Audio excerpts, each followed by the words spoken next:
Good evening, ladies and gentlemen. The fire at Baker Street has long grown cold, and now only the winds of the moor whisper through our tale. Dr. Watson writes by lamplight, his words heavy with fog and fear, while far beyond the safety of London, reason itself seems to falter beneath the shadow of the Hound. A lantern gleams upon the wet stones. A cry echoes across the tor, and somewhere in the darkness, fate draws near. Tonight, we continue the Hound of the Baskervilles, from the doctor's lonely reports upon the moor to the final reckoning beneath the haunted stars. Chapter 9, The Light upon the Moor, Second Report of Dr. Watson.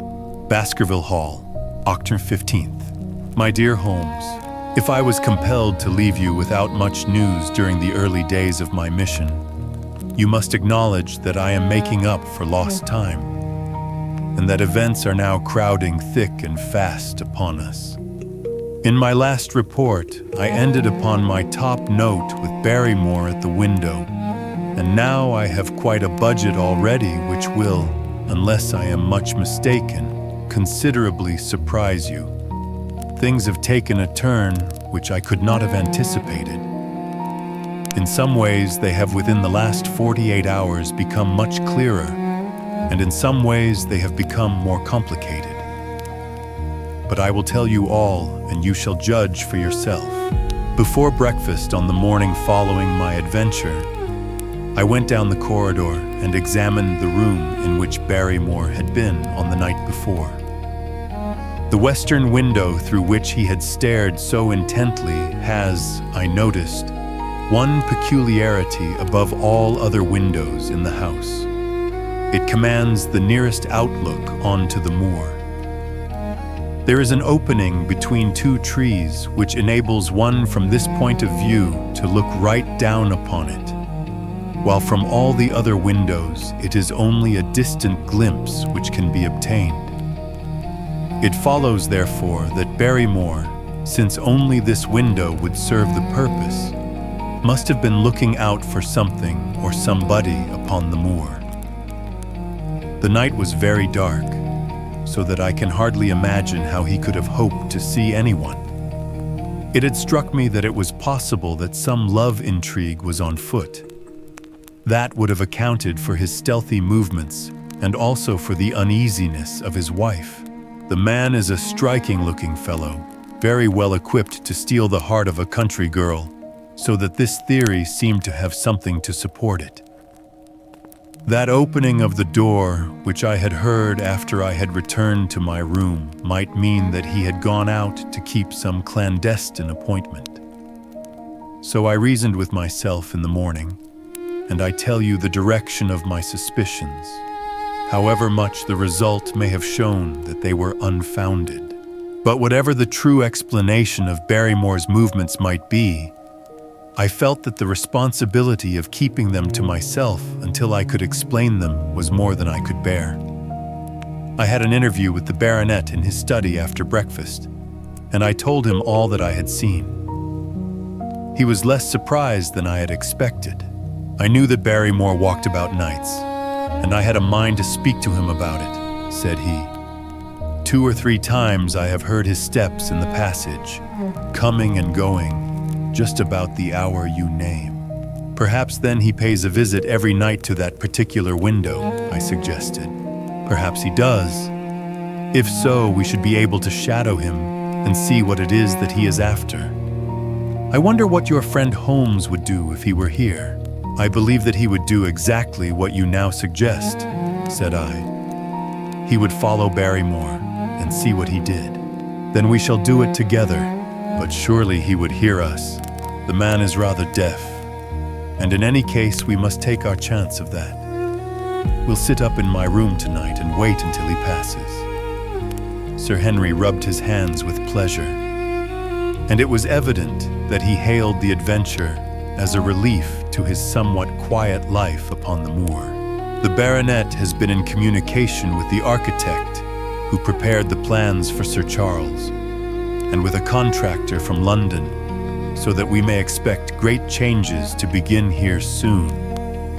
There have been decorators and furnishers up from Plymouth, and it is evident that our friend has large ideas and means to spare no pains or expense to restore the grandeur of his family. When the house is renovated and refurnished, all that he will need will be a wife to make it complete. Between ourselves, there are pretty clear signs that this will not be wanting if the lady is willing, for I have seldom seen a man more infatuated with a woman than he is with our beautiful neighbor, Miss Stapleton.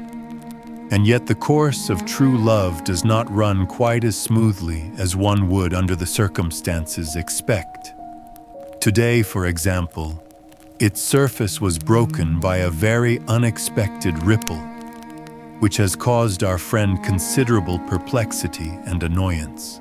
After the conversation, which I have quoted about Barrymore, Sir Henry put on his hat and prepared to go out. As a matter of course, I did the same. "What, are you coming, Watson?" he asked, looking at me in a curious way. "That depends on whether you are going on the moor," said I. "Yes, I am." "Well, you know what my instructions are.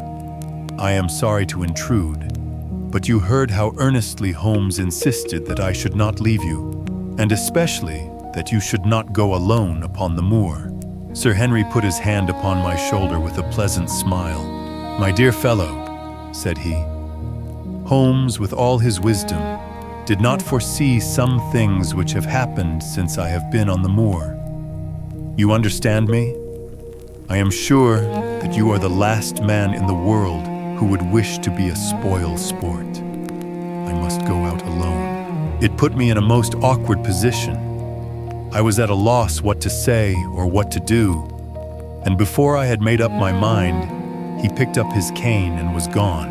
But when I came to think the matter over, my conscience reproached me bitterly for having on any pretext allowed him to go out of my sight. I imagined what my feelings would be if I had to return to you and to confess that some misfortune had occurred through my disregard for your instructions.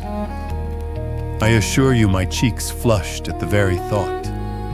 It might not even now be too late to overtake him. So I set off at once in the direction of Merripit House.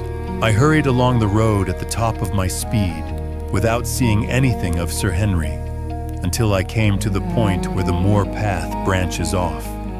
There, fearing that perhaps I had come in the wrong direction after all, I mounted a hill from which I could command a view, the same hill which is cut into the dark quarry. Thence I saw him at once. He was on the moor path about a quarter of a mile off, and a lady was by his side who could only be Miss Stapleton. It was clear that there was already an understanding between them, and that they had met by appointment. They were walking slowly along in deep conversation, and I saw her making quick little movements of her hands as if she were very earnest in what she was saying, while he listened intently and once or twice shook his head in strong dissent. I stood among the rocks watching them, very much puzzled as to what I should do next. To follow them and break into their intimate conversation seemed to be an outrage, and yet my clear duty was never for an instant to let him out of my sight. To act the spy upon a friend was a hateful task. Still, I could see no better course than to observe him from the hill, and to clear my conscience by confessing to him afterwards what I had done.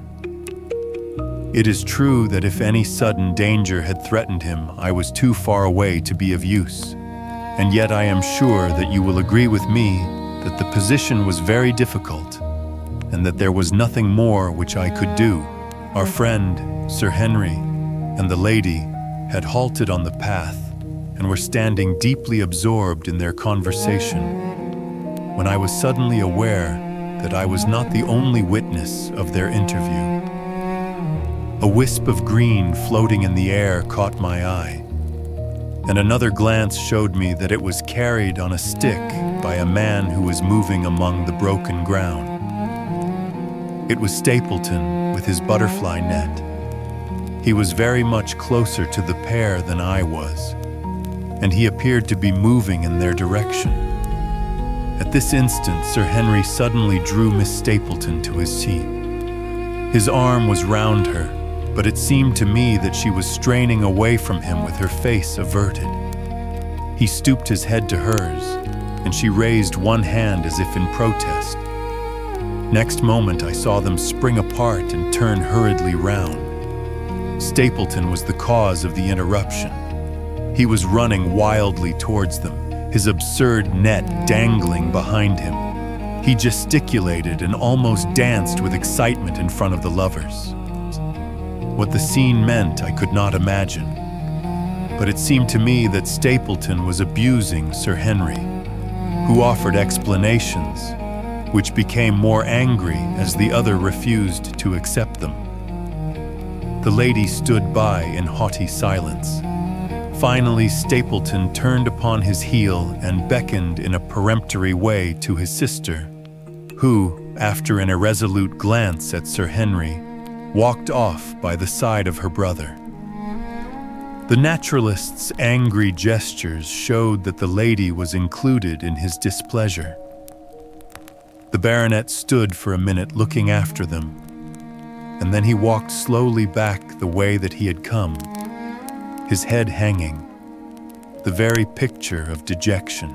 What all this meant, I could not imagine, but I was deeply ashamed to have witnessed so intimate a scene without my friend's knowledge.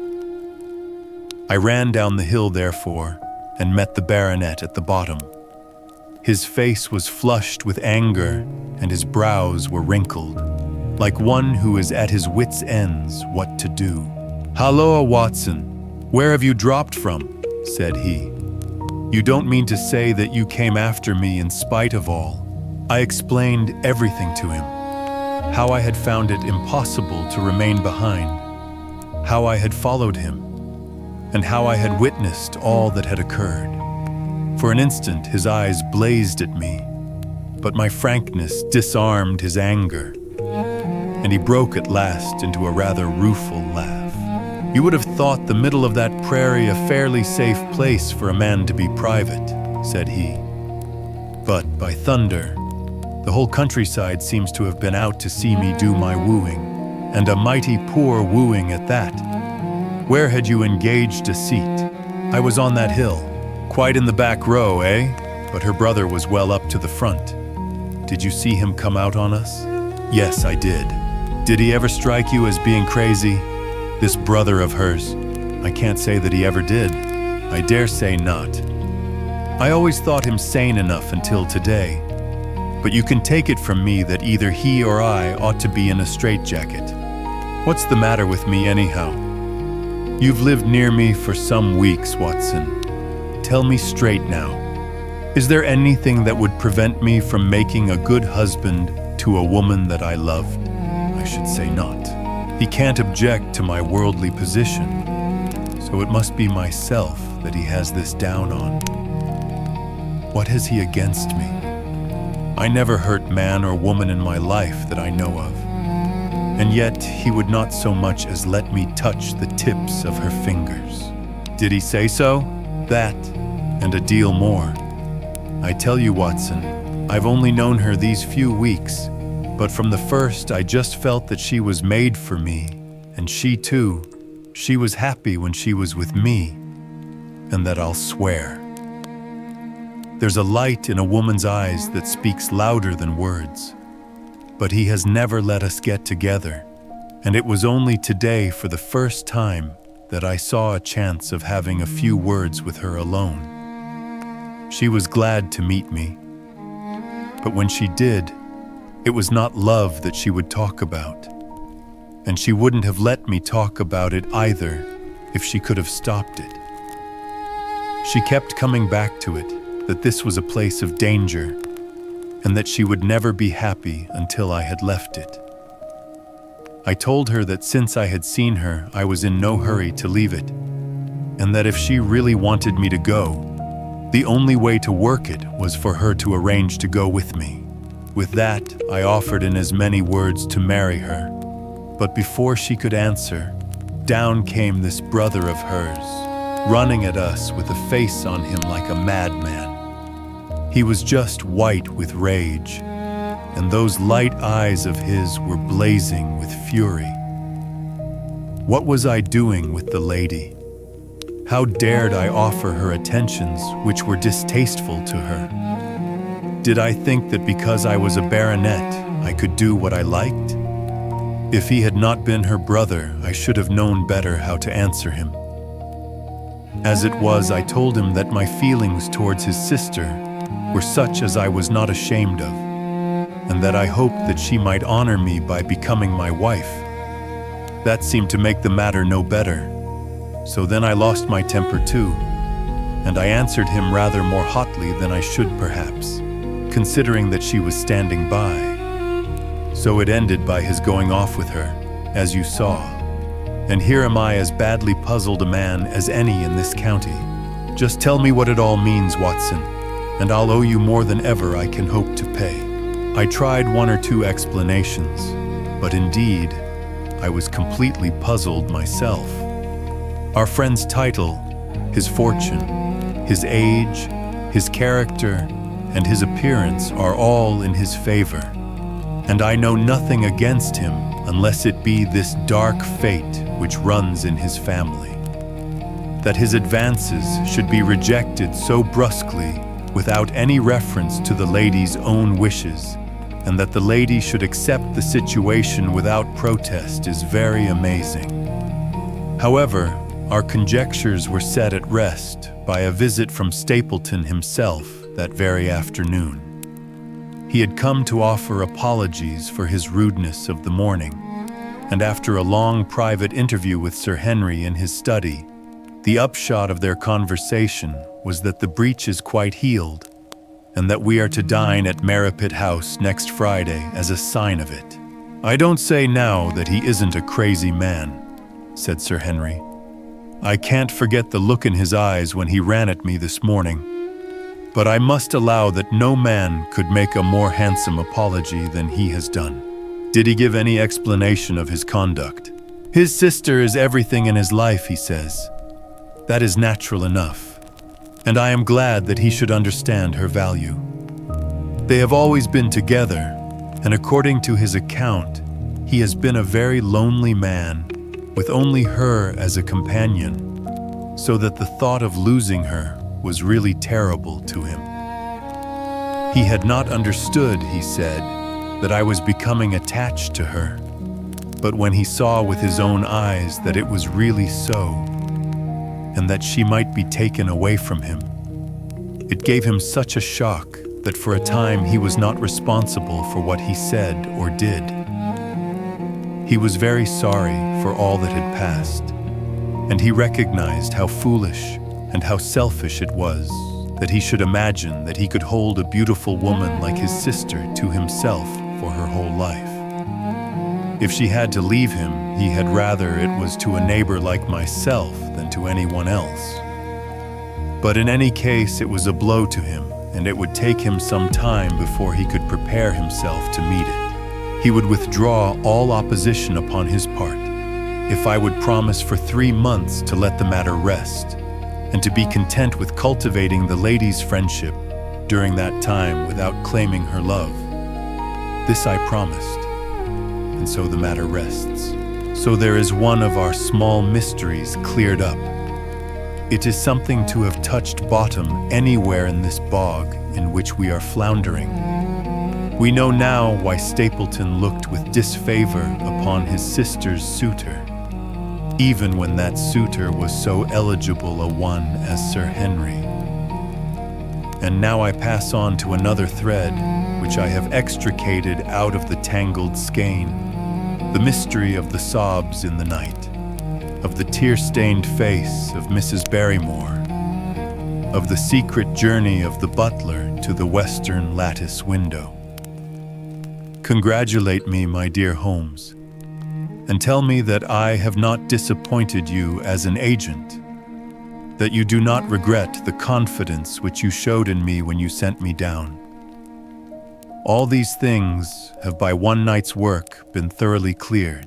I have said by one night's work, but in truth, it was by 2 nights' work. For on the first, we drew entirely blank.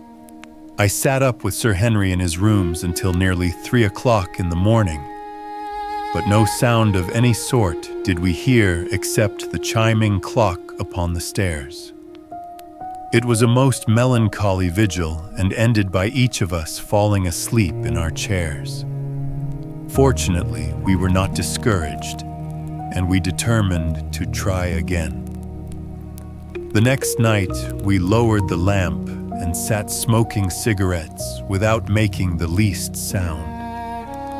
It was incredible how slowly the hours crawled by, and yet we were helped through it by the same sort of patient interest which the hunter must feel as he watches the trap into which he hopes the game may wander. 1 struck, and 2, and we had almost for the second time given it up in despair when in an instant we both sat bolt upright in our chairs with all our weary senses keenly on the alert once more. We had heard the creak of a step in the passage. Very stealthily, we heard it pass along until it died away in the distance. Then the baronet gently opened his door, and we set out in pursuit. Already our man had gone round the gallery, and the corridor was all in darkness. Softly, we stole along until we had come into the other wing. We were just in time to catch a glimpse of the tall, black-bearded figure, his shoulders rounded as he tiptoed down the passage. Then he passed through the same door as before, and the light of the candle framed it in the darkness and shot one single yellow beam across the gloom of the corridor. We shuffled cautiously towards it, trying every plank before we dared to put our whole weight upon it. We had taken the precaution of leaving our boots behind us, but even so, the old boards snapped and creaked beneath our tread. Sometimes it seemed impossible that he should fail to hear our approach. However, the man is fortunately rather deaf, and he was entirely preoccupied in that which he was doing. When at last we reached the door and peeped through, we found him crouching at the window, candle in hand, his white, intent face pressed against the pane, exactly as I had seen him 2 nights before. We had arranged no plan of campaign, but the baronet is a man to whom the most direct way is always the most natural. He walked into the room, and as he did so, Barrymore sprang up from the window with a sharp hiss of his breath and stood, livid and trembling, before us. His dark eyes, glaring out of the white mask of his face, were full of horror and astonishment as he gazed from Sir Henry to me. "What are you doing here, Barrymore?" "Nothing, sir." His agitation was so great that he could hardly speak, and the shadows sprang up and down from the shaking of his candle. "It was the window, sir. I go round at night to see that they are fastened." "On the 2nd floor?" "Yes, sir, all the windows." "Look here, Barrymore," said Sir Henry sternly. "We have made up our minds to have the truth out of you, so it will save you trouble to tell it sooner rather than later. Come now, no lies. What were you doing at that window?" The fellow looked at us in a helpless way, and he wrung his hands together like one who is in the last extremity of doubt and misery. "I was doing no harm, sir. I was holding a candle to the window." "And why were you holding a candle to the window?" "Don't ask me, Sir Henry. Don't ask me. I give you my word, sir, that it is not my secret, and that I cannot tell it. If it concerned no one but myself, I would not try to keep it from you." A sudden idea occurred to me, and I took the candle from the trembling hand of the butler. "He must have been holding it as a signal," said I. "Let us see if there is any answer." I held it as he had done, and stared out into the darkness of the night. Vaguely, I could discern the black bank of the trees and the lighter expanse of the moor, for the moon was behind the clouds. And then I gave a cry of exultation, for a tiny pinpoint of yellow light had suddenly transfixed the dark veil and glowed steadily in the center of the black square framed by the window. "There it is!" I cried. "No, no, sir, it is nothing, nothing at all," the butler broke in. "I assure you, sir." "Move your light across the window, Watson," cried the baronet. "See, the other moves also. Now, you rascal, do you deny that it is a signal? Come, speak up. Who is your confederate out yonder, and what is this conspiracy that is going on?" The man's face became openly defiant. "It is my business and not yours. I will not tell." "Then you leave my employment right away." "Very good, sir. If I must, I must.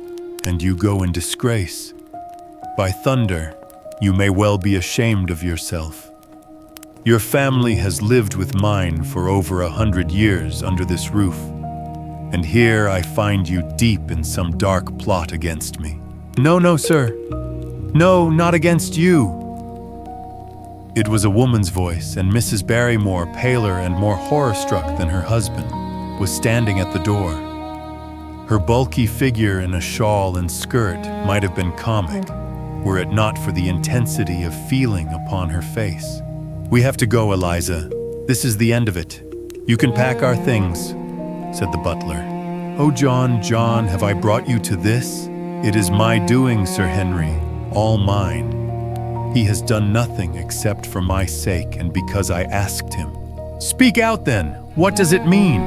"My unhappy brother is starving on the moor. We cannot let him perish at our very gates. The light is a signal to him that food is ready for him, and his light out yonder is to show the spot to which to bring it." "Then your brother is—" "The escaped convict, sir. Selden, the criminal." "That's the truth, sir," said Barrymore. "I said that it was not my secret and that I could not tell it to you. But now you have heard it, and you will see that if there was a plot, it was not against you." This, then, was the explanation of the stealthy expeditions at night and the light at the window. Sir Henry and I both stared at the woman in amazement. Was it possible that this stolidly respectable person was of the same blood as one of the most notorious criminals in the country? "Yes, sir. My name was Selden, and he is my younger brother. We humored him too much when he was a lad, and gave him his own way in everything, until he came to think that the world was made for his pleasure, and that he could do what he liked in it. Then, as he grew older, he met wicked companions, and the devil entered into him until he broke my mother's heart and dragged our name in the dirt. From crime to crime, he sank lower and lower, until it is only the mercy of God which has snatched him from the scaffold.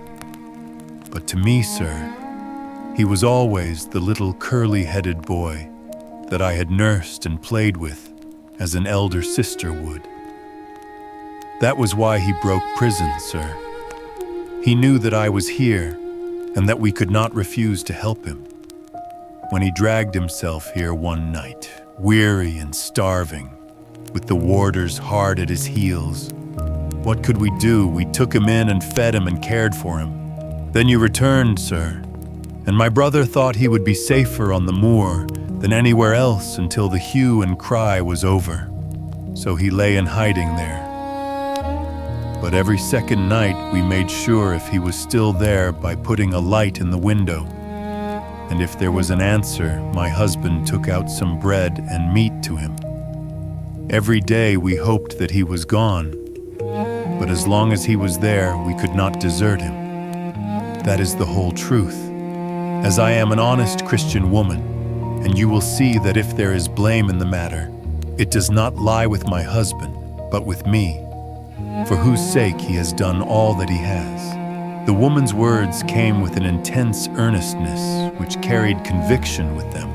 Is this true, Barrymore? Yes, Sir Henry, every word of it. Well, I cannot blame you for standing by your own wife. Forget what I have said. Go to your room, you two, and we shall talk further about this matter in the morning. When they were gone, we looked out of the window again. Sir Henry had flung it open, and the cold night wind beat in upon our faces. Far away in the black distance, there still glowed that one tiny point of yellow light. I wonder he dares, said Sir Henry. It may be so placed as to be only visible from here. Very likely. How far do you think it is? Out by the Cleft Tor, I think. Not more than a mile or two off. Hardly that. Well, it cannot be far if Barrymore had to carry out the food to it. And he is waiting, this villain, beside that candle. By thunder, Watson, I am going out to take that man. The same thought had crossed my own mind. It was not as if the Barrymores had taken us into their confidence. Their secret had been forced from them. The man was a danger to the community, an unmitigated scoundrel for whom there was neither pity nor excuse. We were only doing our duty in taking this chance of putting him back where he could do no harm. With his brutal and violent nature, others would have to pay the price if we held our hands. Any night, for example, our neighbors, the Stapletons, might be attacked by him. And it may have been the thought of this which made Sir Henry so keen upon the adventure. I will come, said I. Then get your revolver and put on your boots. The sooner we start, the better, as the fellow may put out his light and be off. In 5 minutes we were outside the door, starting upon our expedition. We hurried through the dark shrubbery, amid the dull moaning of the autumn wind and the rustle of the falling leaves. The night air was heavy with the smell of damp and decay. Now and again, the moon peeped out for an instant, but clouds were driving over the face of the sky. And just as we came out on the moor, a thin rain began to fall. The light still burned steadily in front. Are you armed? I asked. I have a hunting crop. We must close in on him rapidly, for he is said to be a desperate fellow. We shall take him by surprise and have him at our mercy before he can resist. I say, Watson, said the baronet, what would Holmes say to this? How about that hour of darkness in which the power of evil is exalted? As if in answer to his words, there rose suddenly out of the vast gloom of the moor that strange cry which I had already heard upon the borders of the great Grimpen Mire. It came with the wind through the silence of the night, a long, deep mutter, then a rising howl, and then the sad moan in which it died away. Again and again it sounded, the whole air throbbing with it, strident, wild and menacing. The baronet caught my sleeve and his face glimmered white through the darkness. My God, what's that, Watson? I don't know. It's a sound they have on the moor. I heard it once before. It died away, and an absolute silence closed in upon us. We stood straining our ears, but nothing came. Watson, said the baronet. It was the cry of a hound. My blood ran cold in my veins, for there was a break in his voice which told of the sudden horror which had seized him. What do they call this sound? He asked. Who? The folk on the countryside. Oh, they are ignorant people. Why should you mind what they call it? Tell me, Watson, what do they say of it? I hesitated but could not escape the question. They say it is the cry of the Hound of the Baskervilles. He groaned and was silent for a few moments. A hound it was, he said at last. But it seemed to come from miles away, over yonder, I think. It was hard to say whence it came. It rose and fell with the wind. Isn't that the direction of the great Grimpen Mire? Yes, it is. Well, it was up there. Come now, Watson. Didn't you think yourself that it was the cry of a hound? I am not a child. You need not fear to speak the truth. Stapleton was with me when I heard it last. He said that it might be the calling of a strange bird. No, it was a hound. My God, can there be some truth in all these stories? Is it possible that I am really in danger from so dark a cause? You don't believe it, do you, Watson? No. And yet it was one thing to laugh about it in London, and it is another to stand out here in the darkness of the moor and to hear such a cry as that. And my uncle. There was the footprint of the hound beside him as he lay. It all fits together. I don't think that I am a coward, Watson, but that sound seemed to freeze my very blood. Feel my hand. It was as cold as a block of marble. You'll be all right tomorrow. I don't think I'll get that cry out of my head. What do you advise that we do now? Shall we turn back? No, by thunder. We have come out to get our man, and we will do it. We after the convict, and a hellhound, as likely as not, after us. Come on. We'll see it through if all the fiends of the pit were loose upon the moor. We stumbled slowly along in the darkness, with the black loom of the craggy hills around us, and the yellow speck of light burning steadily in front. There is nothing so deceptive as the distance of a light upon a pitch-dark night, and sometimes the glimmer seemed to be far away upon the horizon, and sometimes it might have been within a few yards of us. But at last we could see whence it came, and then we knew that we were indeed very close. A guttering candle was stuck in a crevice of the rocks which flanked it on each side so as to keep the wind from it, and also to prevent it from being visible, save in the direction of Baskerville Hall. A boulder of granite concealed our approach, and crouching behind it, we gazed over it at the signal light. It was strange to see this single candle burning there in the middle of the moor, with no sign of life near it. Just the one straight yellow flame and the gleam of the rock on each side of it. "What shall we do now?" whispered Sir Henry. "Wait here. He must be near his light. Let us see if we can get a glimpse of him." The words were hardly out of my mouth when we both saw him. Over the rocks, in the crevice of which the candle burned, there was thrust out an evil yellow face, a terrible animal face, all seamed and scored with vile passions, foul with mire, with a bristling beard, and hung with matted hair. It might well have belonged to one of those old savages who dwelt in the burrows on the hillsides. The light beneath him was reflected in his small, cunning eyes, which peered fiercely to right and left through the darkness like a crafty and savage animal who has heard the steps of the hunters. Something had evidently aroused his suspicions. It may have been that Barrymore had some private signal which we had neglected to give, or the fellow may have had some other reason for thinking that all was not well. But I could read his fears upon his wicked face. Any instant he might dash out the light and vanish in the darkness. I sprang forward, therefore, and Sir Henry did the same. At the same moment, the convict screamed out a curse at us and hurled a rock which splintered up against the boulder which had sheltered us. I caught one glimpse of his short, squat, strongly built figure as he sprang to his feet and turned to run.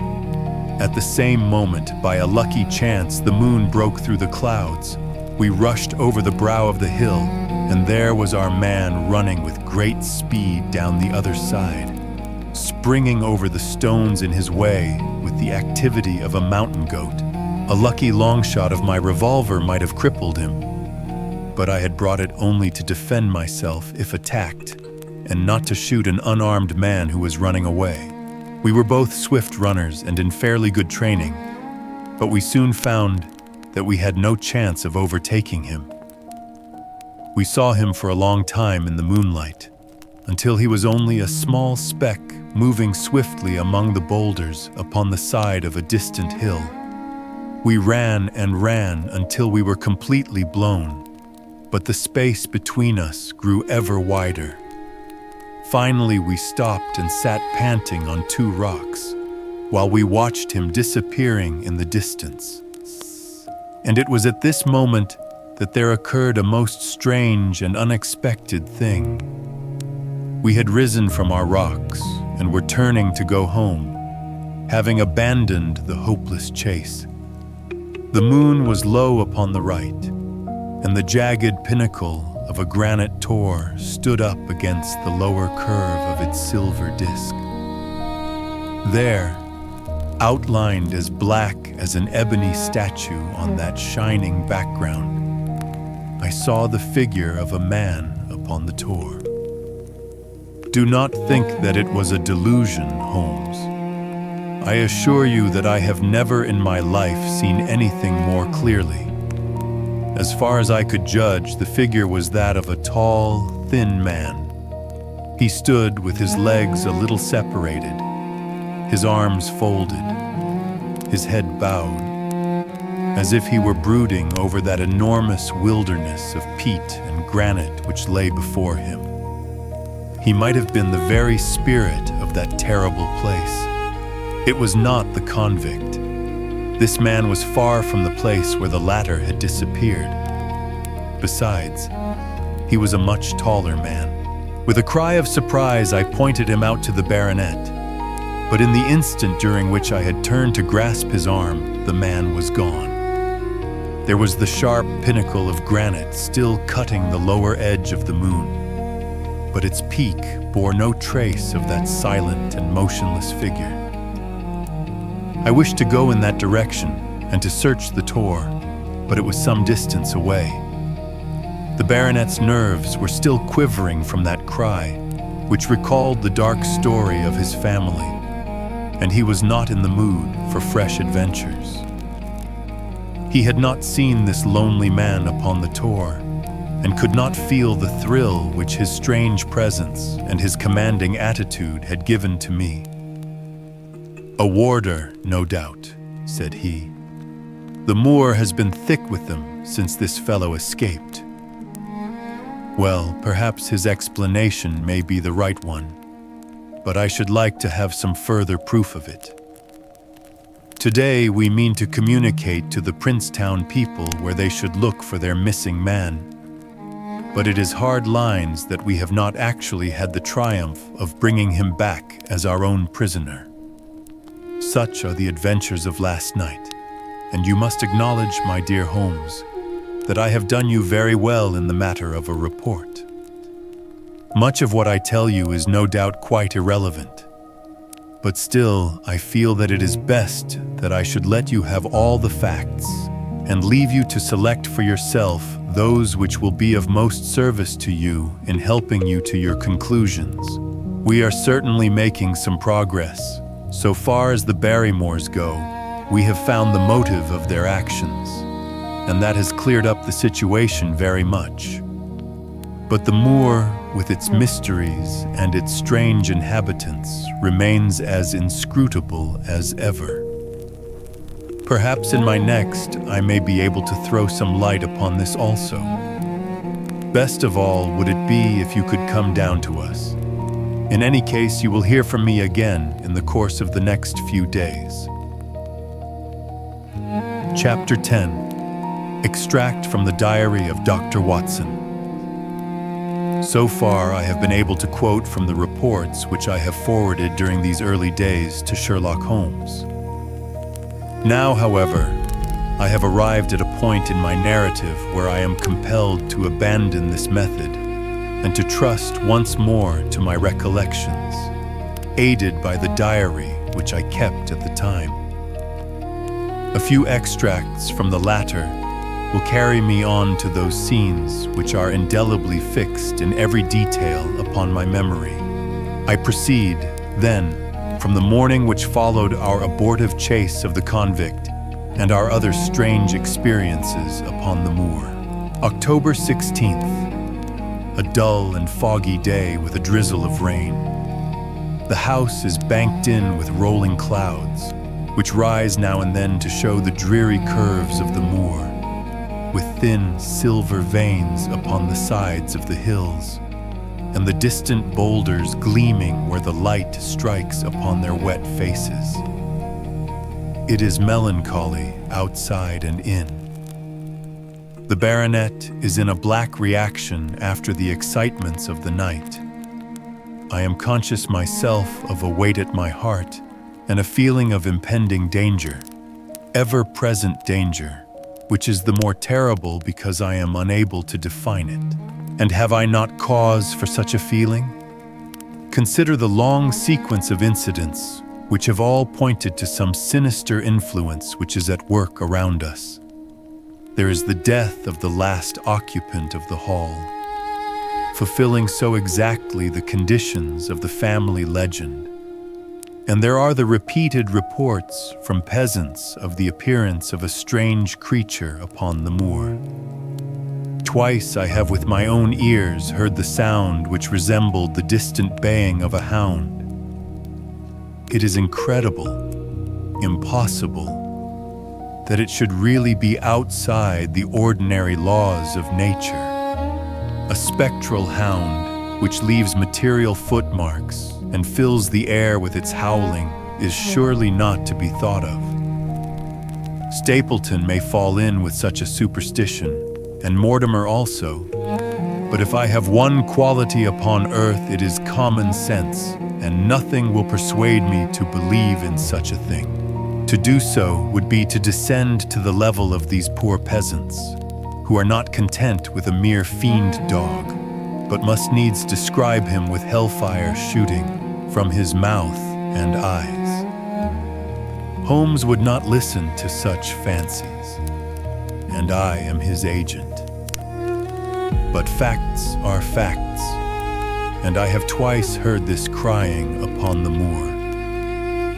Suppose that there were really some huge hound loose upon it. That would go far to explain everything. But where could such a hound lie concealed? Where did it get its food? Where did it come from? How was it that no one saw it by day? It must be confessed that the natural explanation offers almost as many difficulties as the other. And always, apart from the hound, there is the fact of the human agency in London, the man in the cab, and the letter which warned Sir Henry against the moor. This at least was real, but it might have been the work of a protecting friend as easily as of an enemy. Where is that friend or enemy now? Has he remained in London, or has he followed us down here? Could he be the stranger whom I saw upon the tor? It is true that I have had only the one glance at him, and yet there are some things to which I am ready to swear. He is no one whom I have seen down here, and I have now met all the neighbors. The figure was far taller than that of Stapleton, far thinner than that of Frankland.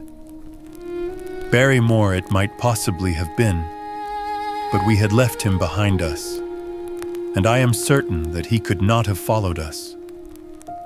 A stranger, then, is still dogging us, just as a stranger dogged us in London. We have never shaken him off. If I could lay my hands upon that man, then at last we might find ourselves at the end of all our difficulties. To this one purpose I must now devote all my energies. My first impulse was to tell Sir Henry all my plans. My second and wisest one is to play my own game and speak as little as possible to anyone. He is silent and distrait. His nerves have been strangely shaken by that sound upon the moor. I will say nothing to add to his anxieties, but I will take my own steps to attain my own end. We had a small scene this morning after breakfast. Barrymore asked leave to speak with Sir Henry, and they were closeted in his study some little time. Sitting in the billiard room, I more than once heard the sound of voices raised and I had a pretty good idea what the point was, which was under discussion. After a time, the baronet opened his door and called for me. "Barrymore considers that he has a grievance," he said. "He thinks that it was unfair on our part to hunt his brother-in-law down when he, of his own free will, had told us the secret." The butler was standing very pale but very collected before us. "I may have spoken too warmly, sir," said he, "and if I have, I am sure that I beg your pardon. At the same time, I was very much surprised when I heard you two gentlemen come back this morning and learned that you had been chasing Selden. The poor fellow has enough to fight against without my putting more upon his track. If you had told us of your own free will, it would have been a different thing," said the baronet. "You only told us, or rather your wife only told us, when it was forced from you and you could not help yourself.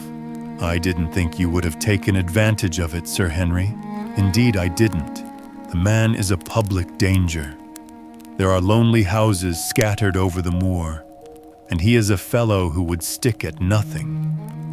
You only want to get a glimpse of his face to see that. Look at Mr. Stapleton's house, for example, with no one but himself to defend it. There's no safety for anyone until he is under lock and key. He'll break into no house, sir. I give you my solemn word upon that. But he will never trouble anyone in this country again. I assure you, Sir Henry, that in a very few days the necessary arrangements will have been made, and he will be on his way to South America. For God's sake, sir, I beg of you not to let the police know that he is still on the moor. They have given up the chase there, and he can lie quiet until the ship is ready for him. You can't tell on him without getting my wife and me into trouble. I beg you, sir, to say nothing to the police. What do you say, Watson?" I shrugged my shoulders.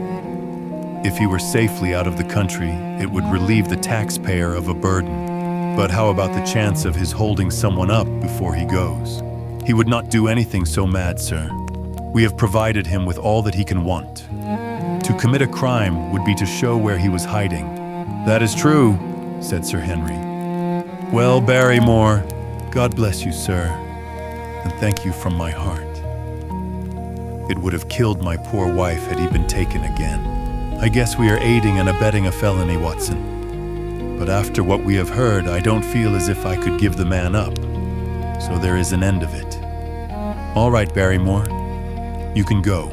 With a few broken words of gratitude, the man turned, but he hesitated and then came back.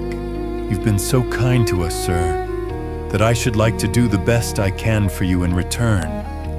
I know something, Sir Henry, and perhaps I should have said it before, but it was long after the inquest that I found it out. I've never breathed a word about it yet to mortal man. It's about poor Sir Charles's death." The baronet and I were both upon our feet. "Do you know how he died?" "No, sir, I don't know that." "What then?" "I know why he was at the gate at that hour. It was to meet a woman." "To meet a woman? He?" "Yes, sir." "And the woman's name?" "I can't give you the name, sir, but I can give you the initials. Her initials were LL. "How do you know this, Barrymore?" "Well, Sir Henry, your uncle had a letter that morning. He had usually a great many letters, for he was a public man and well known for his kind heart, so that everyone who was in trouble was glad to turn to him. But that morning, as it chanced, there was only this one letter, so I took the more notice of it. It was from Coombe Tracy, and it was addressed in a woman's hand. Well, sir, I thought no more of the matter, and never would have done had it not been for my wife. Only a few weeks ago she was cleaning out Sir Charles's study.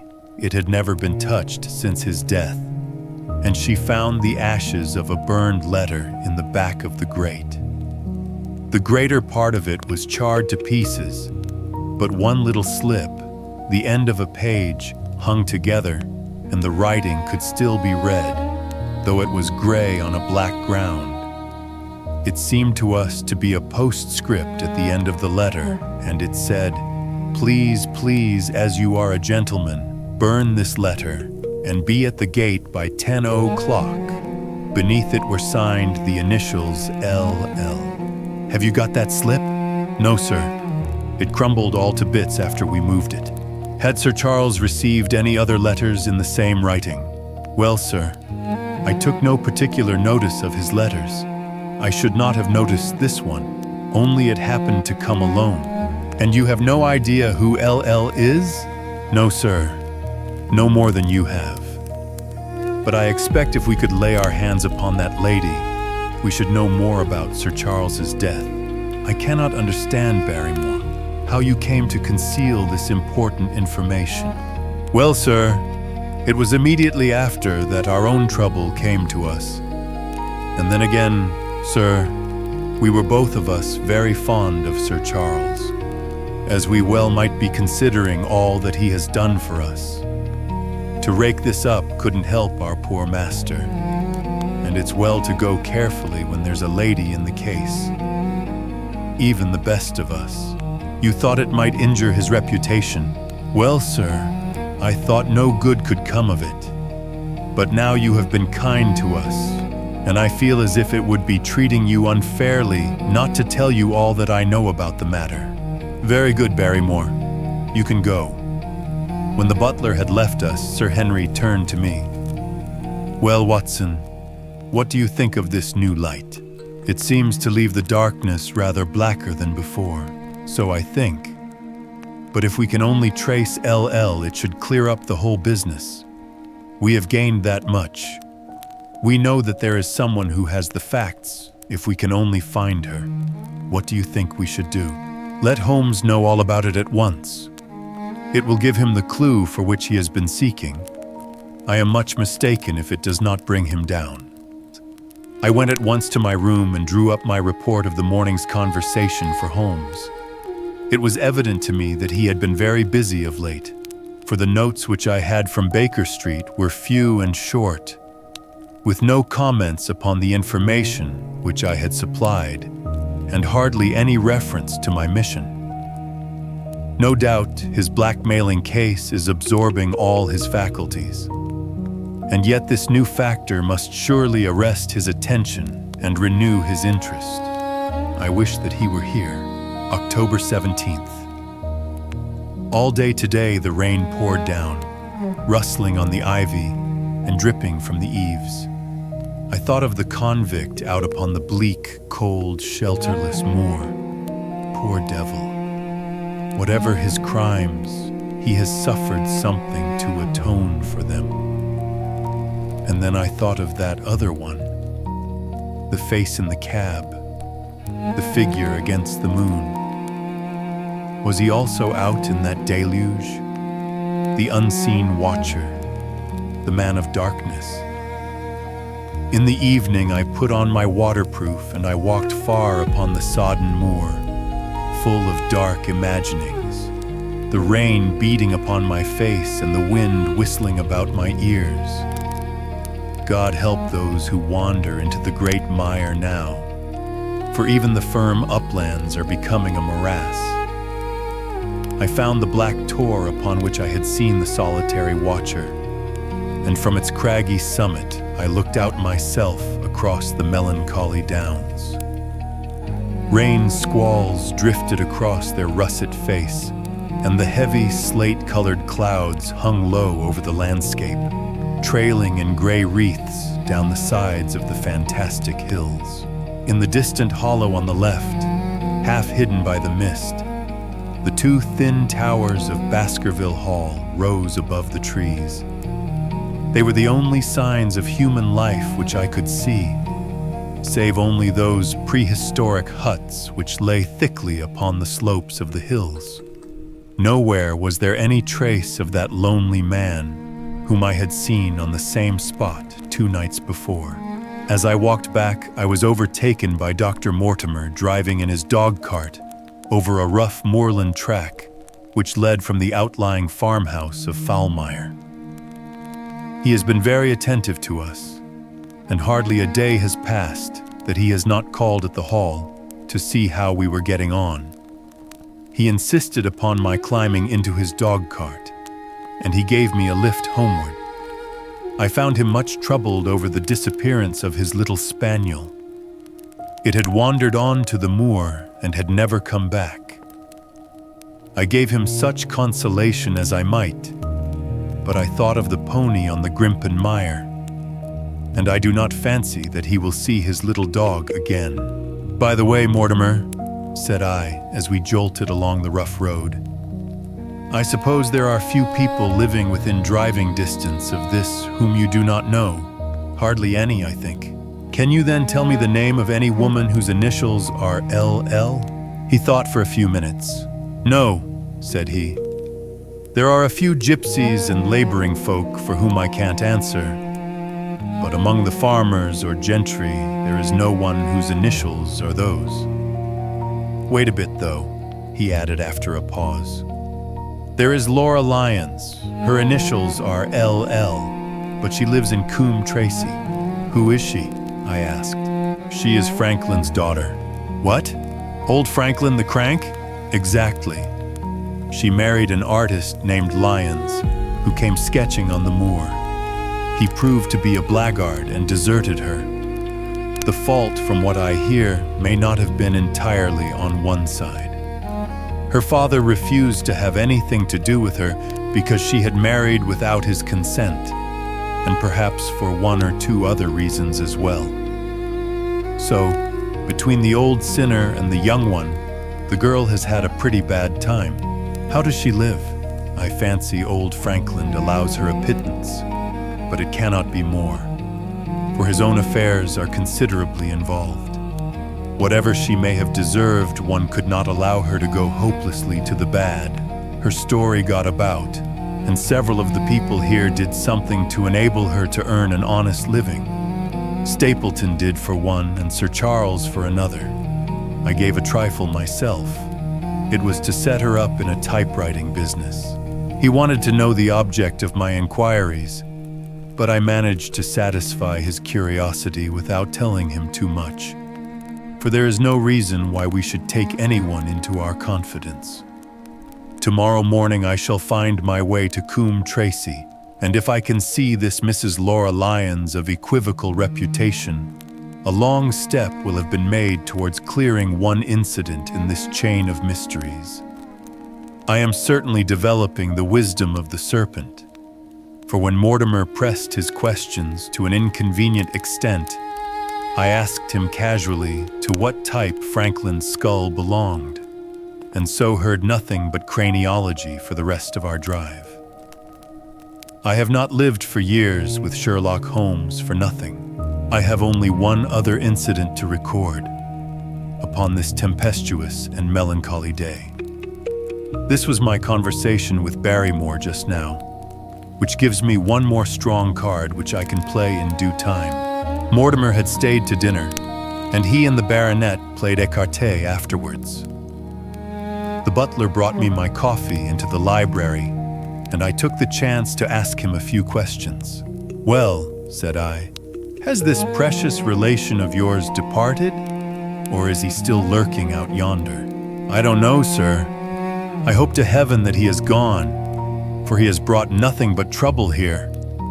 I've not heard of him since I left out food for him last, and that was 3 days ago. Did you see him then? No, sir, but the food was gone when next I went that way.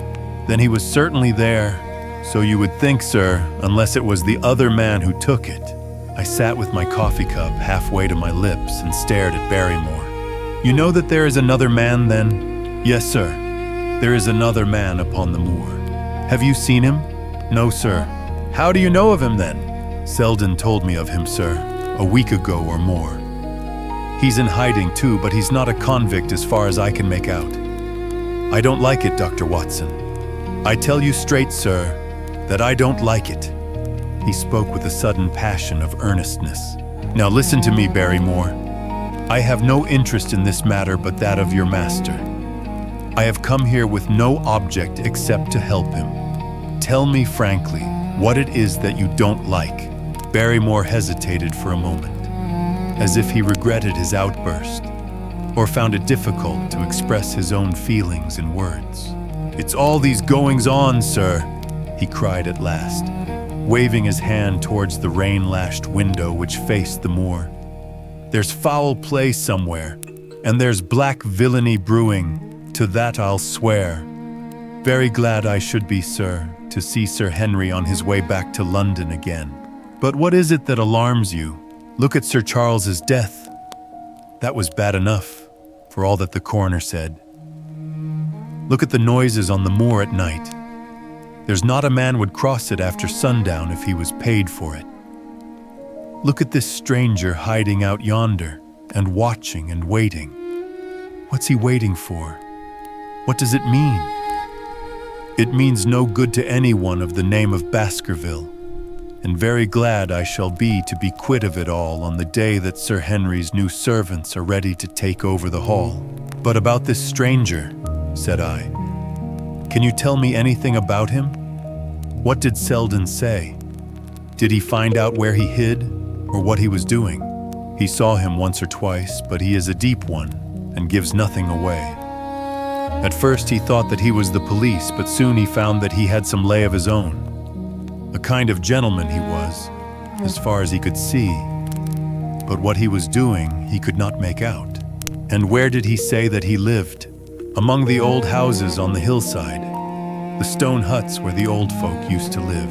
But how about his food? Selden found out that he has got a lad who works for him and brings all he needs. I dare say he goes to Coombe Tracy for what he wants. Very good, Barrymore. We may talk further of this some other time. When the butler had gone, I walked over to the black window, and I looked through a blurred pane at the driving clouds and at the tossing outline of the wind-swept trees. It is a wild night indoors, and what must it be in a stone hut upon the moor? What passion of hatred can it be which leads a man to lurk in such a place at such a time? And what deep and earnest purpose can he have which calls for such a trial? There in that hut upon the moor seems to lie the very center of that problem which has vexed me so sorely. I swear that another day shall not have passed before I have done all that man can do to reach the heart of the mystery. Chapter 11. The Man on the Tor. The extract from my private diary, which forms the last chapter, has brought my narrative up to the 18th of October, a time when these strange events began to move swiftly towards their terrible conclusion. The incidents of the next few days are indelibly graven upon my recollection, and I can tell them without reference to the notes made at the time. I start them from the day which succeeded that upon which I had established two facts of great importance. The one that Mrs. Laura Lyons of Coombe Tracy had written to Sir Charles Baskerville and made an appointment with him at the very place and hour that he met his death. The other that the lurking man upon the moor was to be found among the stone huts upon the hillside. With these two facts in my possession, I felt that either my intelligence or my courage must be deficient if I could not throw some further light upon these dark places. I had no opportunity to tell the baronet what I had learned about Mrs. Lyons upon the evening before, for Dr. Mortimer remained with him at cards until it was very late. At breakfast, however, I informed him about my discovery and asked him whether he would care to accompany me to Coombe Tracy. At first, he was very eager to come, but on second thoughts, it seemed to both of us that if I went alone, the results might be better. The more formal we made the visit, the less information we might obtain. I left Sir Henry behind, therefore, not without some prickings of conscience, and drove off upon my new quest. When I reached Coombe Tracy, I told Perkins to put up the horses, and I made inquiries for the lady whom I had come to interrogate. I had no difficulty in finding her rooms, which were central and well appointed. A maid showed me in without ceremony, and as I entered the sitting room, a lady, who was sitting before a Remington typewriter, sprang up with a pleasant smile of welcome. Her face fell, however, when she saw that I was a stranger, and she sat down again and asked me the object of my visit. The first impression left by Mrs. Lyons was one of extreme beauty. Her eyes and hair were of the same rich hazel color, and her cheeks, though considerably freckled, were flushed with the exquisite bloom of the brunette, the dainty pink which lurks at the heart of the sulphur rose. Admiration was, I repeat, the first impression, but the second was criticism. There was something subtly wrong with the face, some coarseness of expression, some hardness, perhaps, of eye, some looseness of lip which marred its perfect beauty. But these, of course, are afterthoughts. At the moment, I was simply conscious that I was in the presence of a very handsome woman and that she was asking me the reasons for my visit. I had not quite understood until that instant how delicate my mission was. "I have the pleasure," said I, "of knowing your father." It was a clumsy introduction, and the lady made me feel it. "There is nothing in common between my father and me," she said. "I owe him nothing, and his friends are not mine. If it were not for the late Sir Charles Baskerville and some other kind hearts, I might have starved for all that my father cared. It was about the late Sir Charles Baskerville that I have come here to see you." The freckles started out on the lady's face. "What can I tell you about him?" she asked, and her fingers played nervously over the stops of her typewriter. "You knew him, did you not? I have already said that I owe a great deal to his kindness. If I am able to support myself, it is largely due to the interest which he took in my unhappy situation." "Did you correspond with him?" The lady looked quickly up with an angry gleam in her hazel eyes. "What is the object of these questions?" she asked sharply. "The object is to avoid a public scandal. It is better that I should ask them here than that the matter should pass outside our control." She was silent, and her face was still very pale. At last she looked up with something reckless and defiant in her manner. "Well, I'll answer," she said.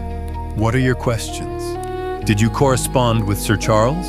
"I certainly wrote to him once or twice to acknowledge his delicacy and his generosity." "Have you the dates of those letters?" "No." "Have you ever met him?" "Yes, once or twice when he came into Coombe Tracy. He was a very retiring man, and he preferred to do good by stealth. But if you saw him so seldom and wrote so seldom, how did he know enough about your affairs to be able to help you, as you say that he has done?" She met my difficulty with the utmost readiness. There were several gentlemen who knew my sad history and united to help me.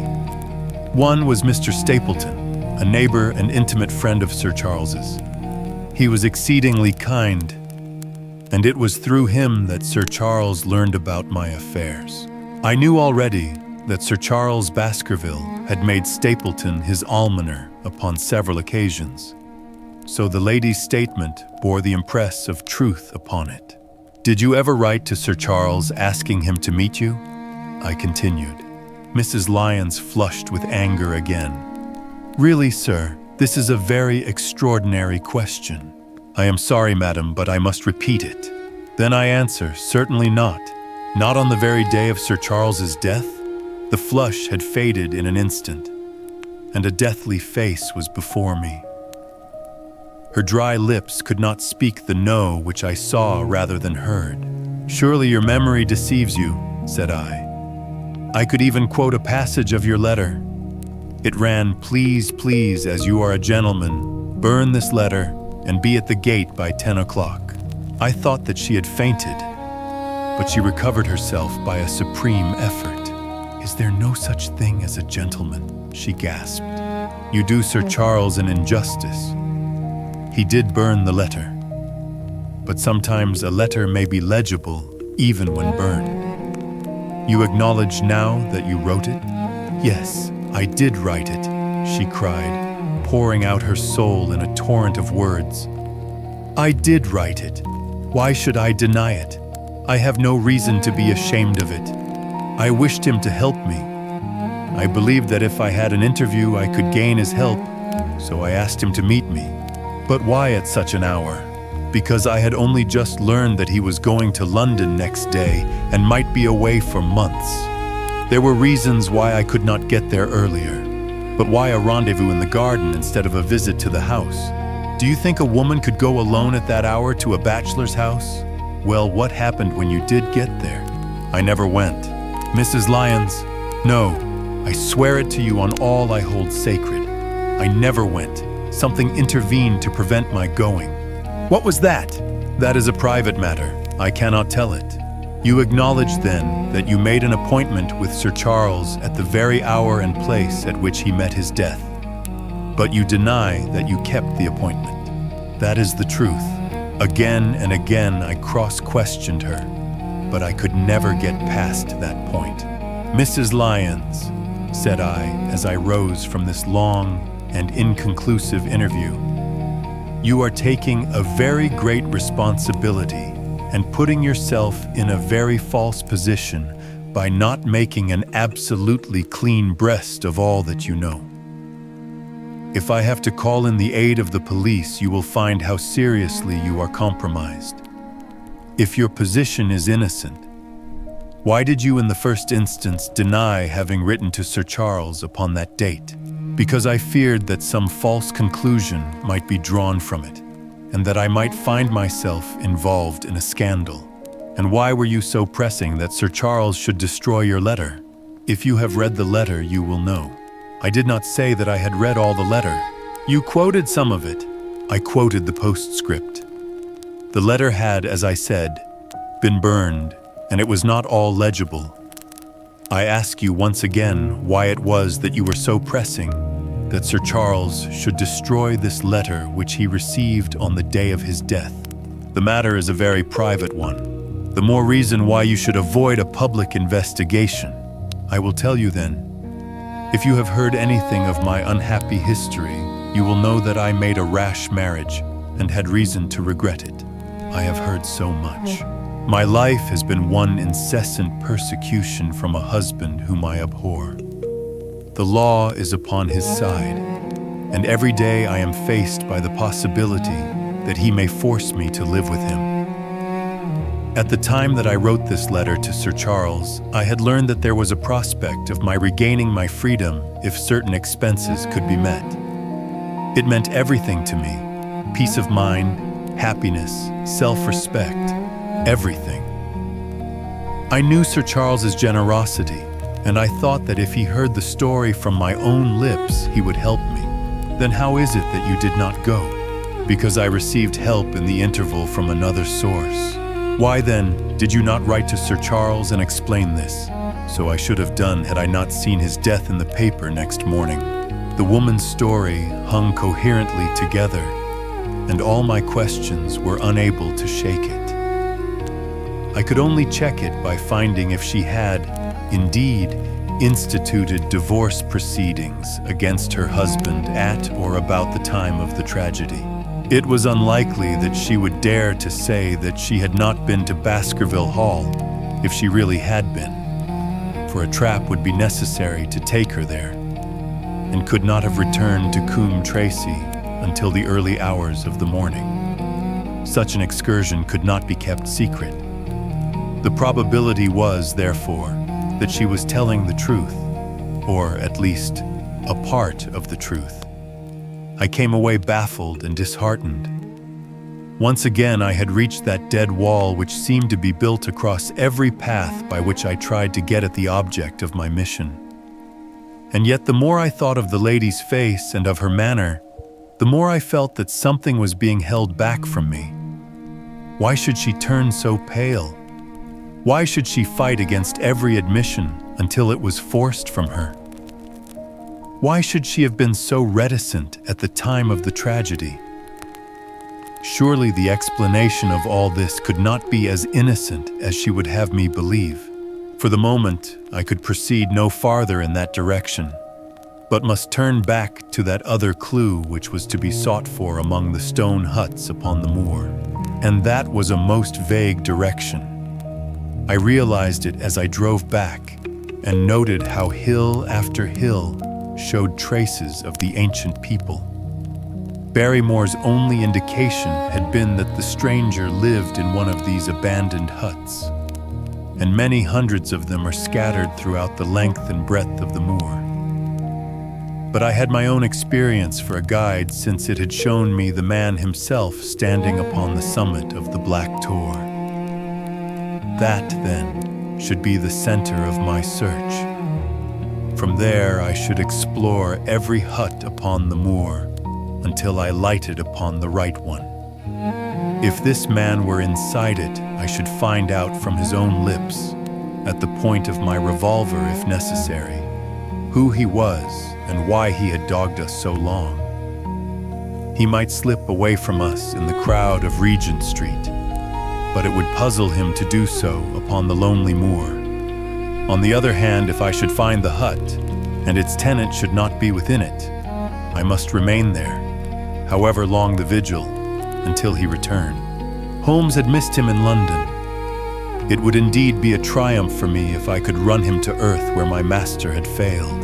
Luck had been against us again and again in this inquiry, but now at last it came to my aid, and the messenger of good fortune was none other than Mr. Franklin, who was standing, gray-whiskered and red-faced, outside the gate of his garden, which opened onto the high road along which I traveled. "Good day, Dr. Watson," cried he with unwonted good humor. "You must really give your horses a rest and come in to have a glass of wine and to congratulate me." My feelings towards him were very far from being friendly after what I had heard of his treatment of his daughter. But I was anxious to send Perkins and the wagonette home, and the opportunity was a good one. I alighted and sent a message to Sir Henry that I should walk over in time for dinner. Then I followed Franklin into his dining room. "It is a great day for me, sir. One of the red-letter days of my life," he cried with many chuckles. "I have brought off a double event. I mean to teach them in these parts that law is law, and that there is a man here who does not fear to invoke it. I have established a right-of-way through the center of Old Middleton's Park, slap across it, sir, within 100 yards of his own front door. What do you think of that? We'll teach these magnates that they cannot ride roughshod over the rights of the commoners. Confound them. And I've closed the wood where the Fernworthy folk used to picnic. These infernal people seem to think that there are no rights of property, and that they can swarm where they like with their papers and their bottles. Both cases decided, Dr. Watson, and both in my favor. I haven't had such a day since I had Sir John Morland for trespass, because he shot in his own warren. How on earth did you do that? Look it up in the book, sir. It will repay reading. Franklin vs. Morland, Court of Queen's Bench. It cost me £200, but I got my verdict. Did it do you any good? None, sir, none. I am proud to say that I had no interest in the matter. I act entirely from a sense of public duty. I have no doubt, for example, that the Fernworthy people will burn me in effigy tonight. I told the police last time they did it that they should stop these disgraceful exhibitions. The county constabulary is in a scandalous state, sir, and it has not afforded me the protection to which I am entitled. The case of Franklin vs. Regina will bring the matter before the attention of the public. I told them that they would have occasion to regret their treatment of me, and already my words have come true. How so? I asked. The old man put on a very knowing expression. Because I could tell them what they are dying to know, but nothing would induce me to help the rascals in any way. I had been casting around for some excuse by which I could get away from his gossip, but now I began to wish to hear more of it.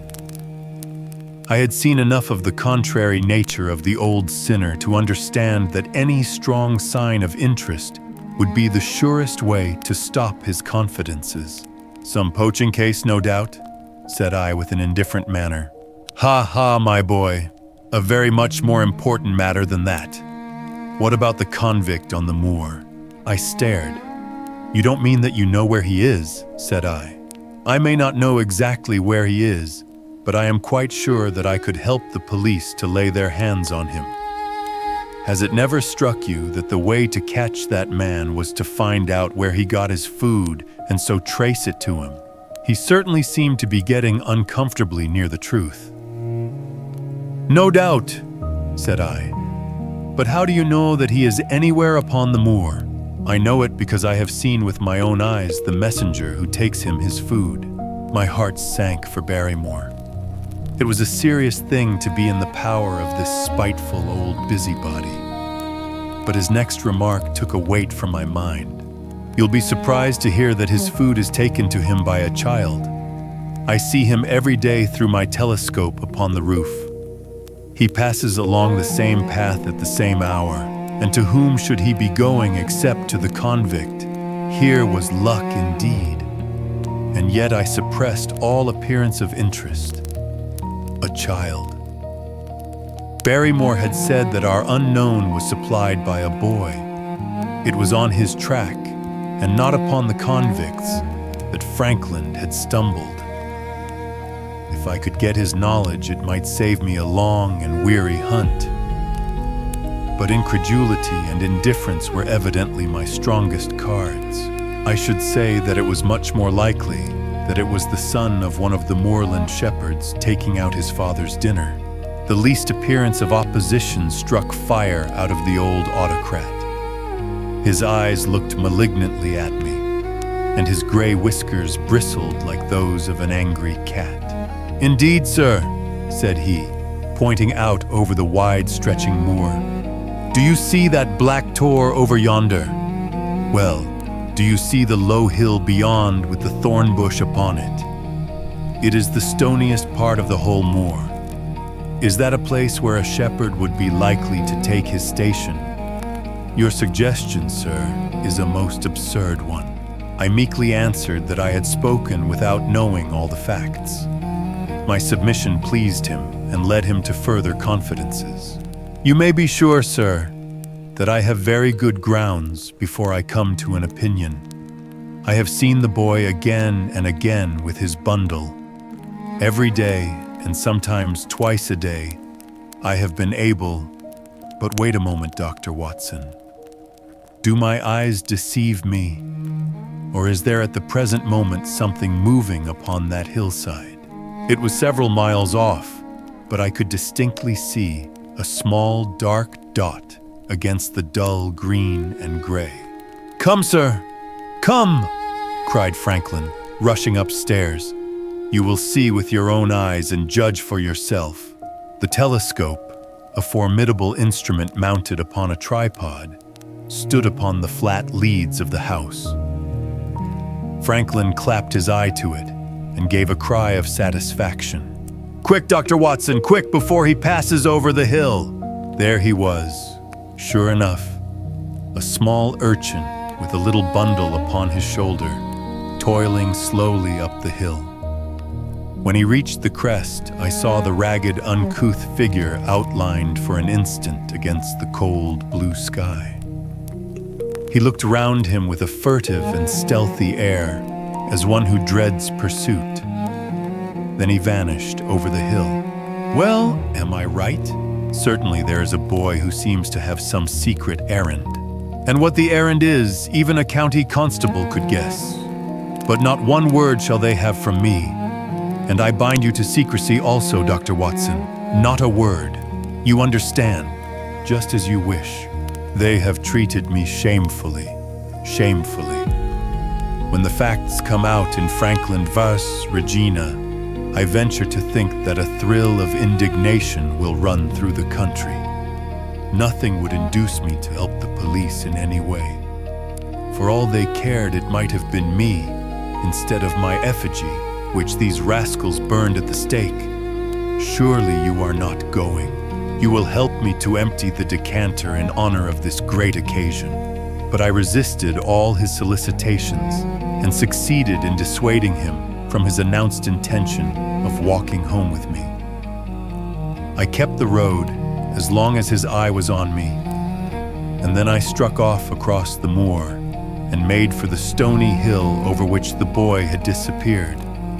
Everything was working in my favor, and I swore that it should not be through lack of energy or perseverance that I should miss the chance which fortune had thrown in my way. The sun was already sinking when I reached the summit of the hill, and the long slopes beneath me were all golden green on one side and gray shadow on the other. A haze lay low upon the farthest skyline, out of which jutted the fantastic shapes of Believer and Vixen Tor. Over the wide expanse there was no sound and no movement. One great gray bird, a gull or curlew, soared aloft in the blue heaven. He and I seemed to be the only living things between the huge arch of the sky and the desert beneath it. The barren scene, the sense of loneliness, and the mystery and urgency of my task all struck a chill into my heart. The boy was nowhere to be seen, but down beneath me in a cleft of the hills, there was a circle of the old stone huts, and in the middle of them there was one which retained sufficient roof to act as a screen against the weather. My heart leaped within me as I saw it. This must be the burrow where the stranger lurked. At last my foot was on the threshold of his hiding place. His secret was within my grasp.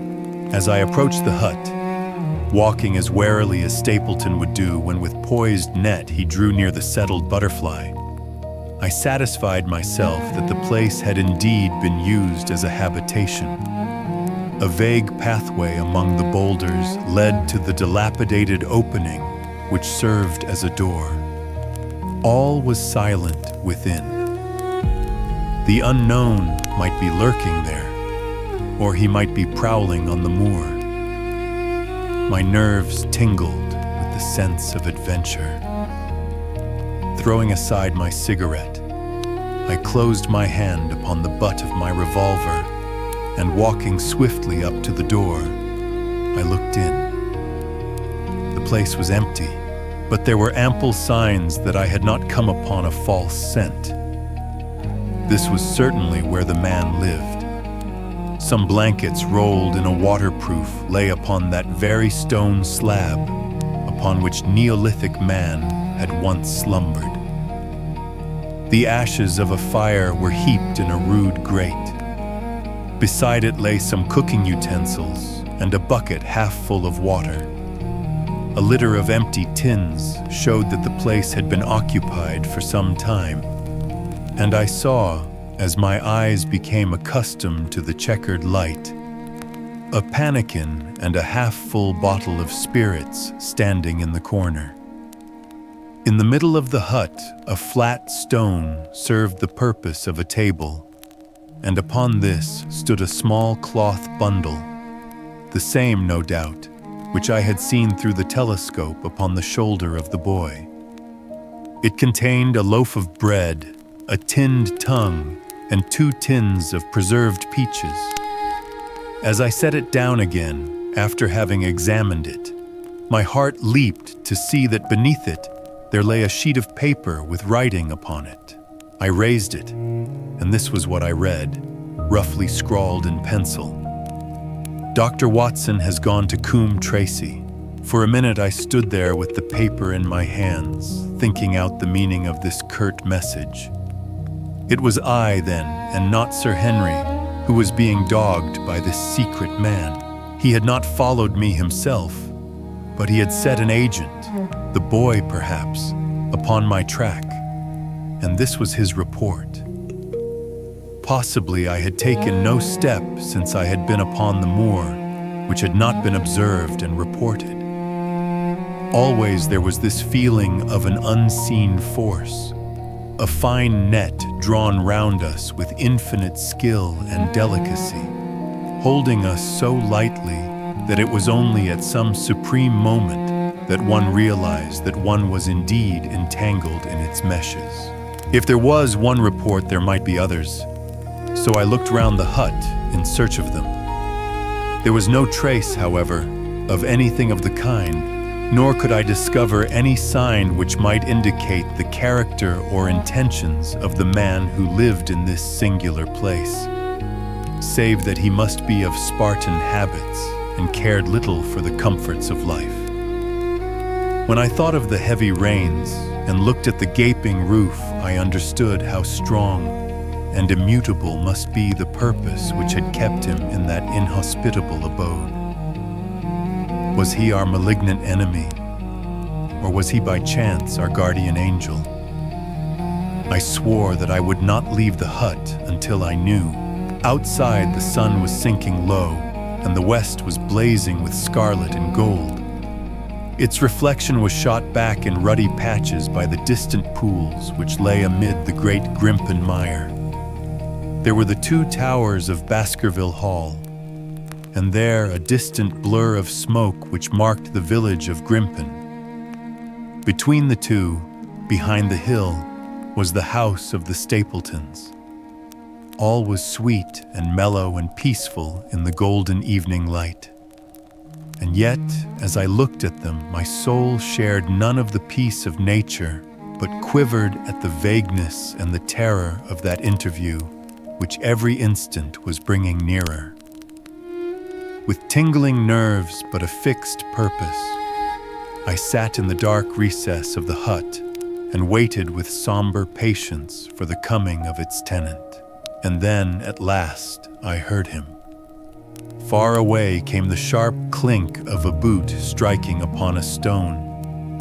Then another and yet another, coming nearer and nearer.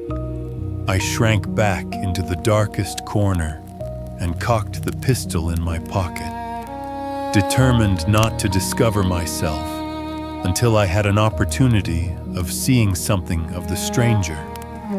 There was a long pause which showed that he had stopped. Then once more the footsteps approached, and a shadow fell across the opening of the hut. "It is a lovely evening, my dear Watson," said a well-known voice. "I really think that you will be more comfortable outside than in." Chapter 12. Death on the Moor. For a moment or two I sat breathless, hardly able to believe my ears. Then my senses and my voice came back to me, while a crushing weight of responsibility seemed in an instant to be lifted from my soul. That cold, incisive, ironical voice could belong to but one man in all the world. "Holmes!" I cried. "Holmes!" "Come out," said he, "and please be careful with the revolver." I stooped under the rude lintel, and there he sat upon a stone outside, his gray eyes dancing with amusement as they fell upon my astonished features. He was thin and worn, but clear and alert, his keen face bronzed by the sun and roughened by the wind. In his tweed suit and cloth cap, he looked like any other tourist upon the moor, and he had contrived, with that cat-like love of personal cleanliness, which was one of his characteristics, that his chin should be as smooth and his linen as perfect as if he were in Baker Street. "I never was more glad to see anyone in my life," said I, as I wrung him by the hand. "Or more astonished, eh? Well, I must confess to it. The surprise was not all on one side, I assure you. I had no idea that you had found my occasional retreat, still less that you were inside it, until I was within 20 paces of the door. My footprint, I presume?" "No, Watson. I fear that I could not undertake to recognize your footprint amid all the footprints of the world. If you seriously desire to deceive me, you must change your tobacconist, For when I see the stub of a cigarette marked Bradley, Oxford Street, I know that my friend Watson is in the neighborhood. You will see it there beside the path. You threw it down, no doubt, at that supreme moment when you charged into the empty hut. Exactly. I thought as much, and knowing your admirable tenacity, I was convinced that you were sitting in ambush, a weapon within reach, waiting for the tenant to return. So you actually thought that I was the criminal. I did not know who you were, but I was determined to find out. Excellent, Watson. And how did you localize me? You saw me perhaps on the night of the convict hunt, when I was so imprudent as to allow the moon to rise behind me. Yes, I saw you then, and have no doubt searched all the huts until you came to this one. No, your boy had been observed, and that gave me a guide where to look. The old gentleman with the telescope, no doubt. I could not make it out when first I saw the light flashing upon the lens. He rose and peeped into the hut. Ha! I see that Cartwright has brought up some supplies. What's this paper? So you have been to Coombe Tracy, have you? Yes. To see Mrs. Laura Lyons? Exactly. Well done. Our researches have evidently been running on parallel lines, and when we unite our results, I expect we shall have a fairly full knowledge of the case.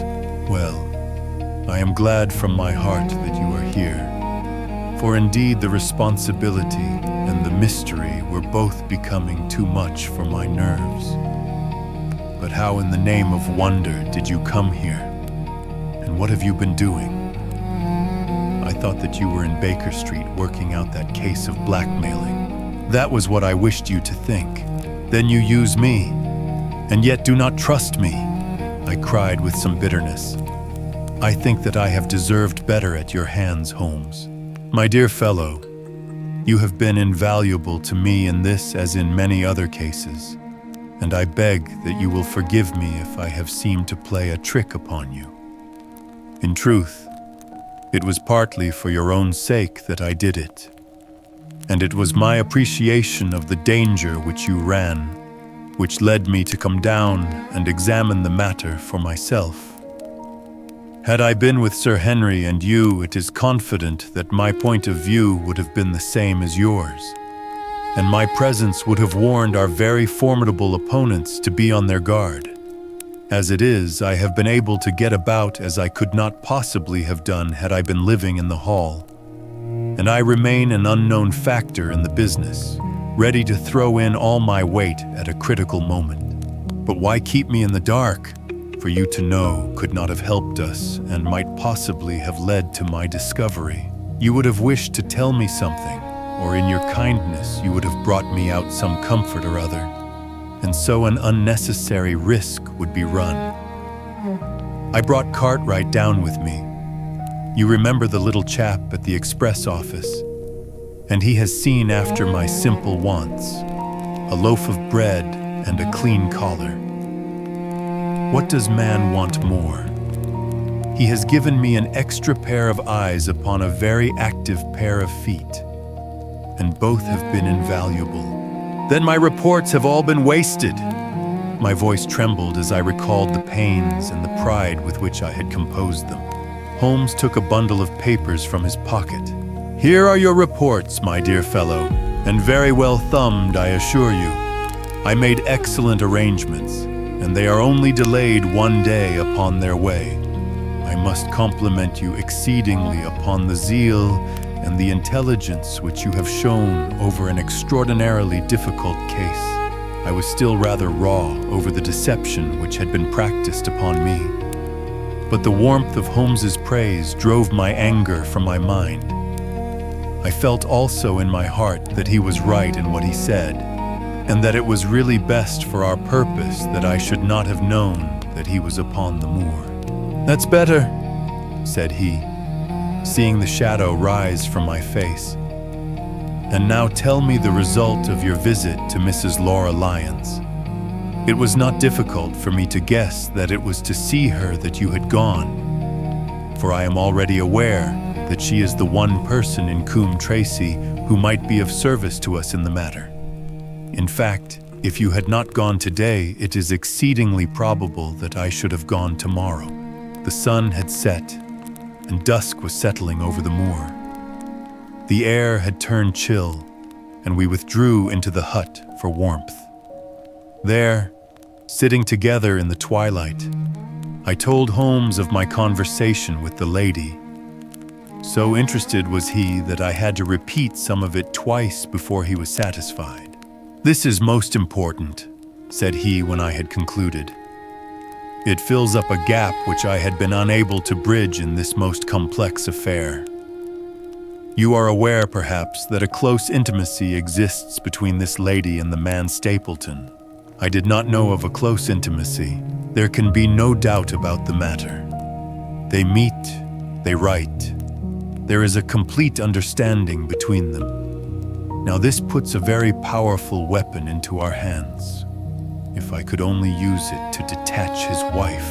His wife, I am giving you some information now, in return for all that you have given me. The lady who has passed here as Miss Stapleton is in reality his wife." "Good heavens, Holmes, are you sure of what you say? How could he have permitted Sir Henry to fall in love with her?" "Sir Henry's falling in love could do no harm to anyone except Sir Henry. He took particular care that Sir Henry did not make love to her, as you have yourself observed. I repeat that the lady is his wife and not his sister. But why this elaborate deception? Because he foresaw that she would be very much more useful to him in the character of a free woman. All my unspoken instincts, my vague suspicions, suddenly took shape and centered upon the naturalist. In that impassive, colorless man, with his straw hat and his butterfly net, I seemed to see something terrible, a creature of infinite patience and craft, with a smiling face and a murderous heart. It is he, then, who is our enemy. It is he who dogged us in London. So I read the riddle, and the warning, it must have come from her. Exactly. The shape of some monstrous villainy, half seen, half guessed, loomed through the darkness which had girt me so long. But are you sure of this, Holmes? How do you know that the woman is his wife? Because he so far forgot himself as to tell you a true piece of autobiography upon the occasion when he first met you. And I dare say he has many a time regretted it since. He was once a schoolmaster in the north of England. Now, there is no one more easy to trace than a schoolmaster. There are scholastic agencies by which one may identify any man who has been in the profession. A little investigation showed me that a school had come to grief under atrocious circumstances, and that the man who had owned it, the name was different, had disappeared with his wife. The descriptions agreed. When I learned that the missing man was devoted to entomology, the identification was complete. The darkness was rising, but much was still hidden by the shadows. If this woman is in truth his wife, where does Mrs. Laura Lyons come in? I asked. That is one of the points upon which your own researches have shed a light. Your interview with the lady has cleared the situation very much. I did not know about a projected divorce between herself and her husband. In that case regarding Stapleton as an unmarried man, she counted no doubt upon becoming his wife. And when she is undeceived, why, then we may find the lady of service. It must be our first duty to see her, both of us, tomorrow. Don't you think, Watson, that you are away from your charge rather long? Your place should be at Baskerville Hall. The last red streaks had faded away in the west, and night had settled upon the moor. A few faint stars were gleaming in a violet sky. One last question, Holmes, I said as I rose. Surely there is no need of secrecy between you and me. What is the meaning of it all? What is he after? Holmes's voice sank as he answered. It is murder, Watson. Refined, cold-blooded, deliberate murder. Do not ask me for particulars. My nets are closing upon him, even as his are upon Sir Henry. And with your help he is already almost at my mercy. There is but one danger which can threaten us. It is that he should strike before we are ready to do so. Another day, 2 at the most, and I have my case complete. But until then, guard your charge as closely as ever a fond mother watched her ailing child. Your mission today has justified itself, and yet I could almost wish that you had not left his side. Hark, a terrible scream, a prolonged yell of horror and anguish burst out of the silence of the moor. That frightful cry turned the blood to ice in my veins. "Oh my God!" I gasped. "What is it? What does it mean?" Holmes had sprung to his feet, and I saw his dark, athletic outline at the door of the hut, his shoulders stooping, his head thrust forward, his face peering into the darkness. "Hush!" he whispered. "Hush!"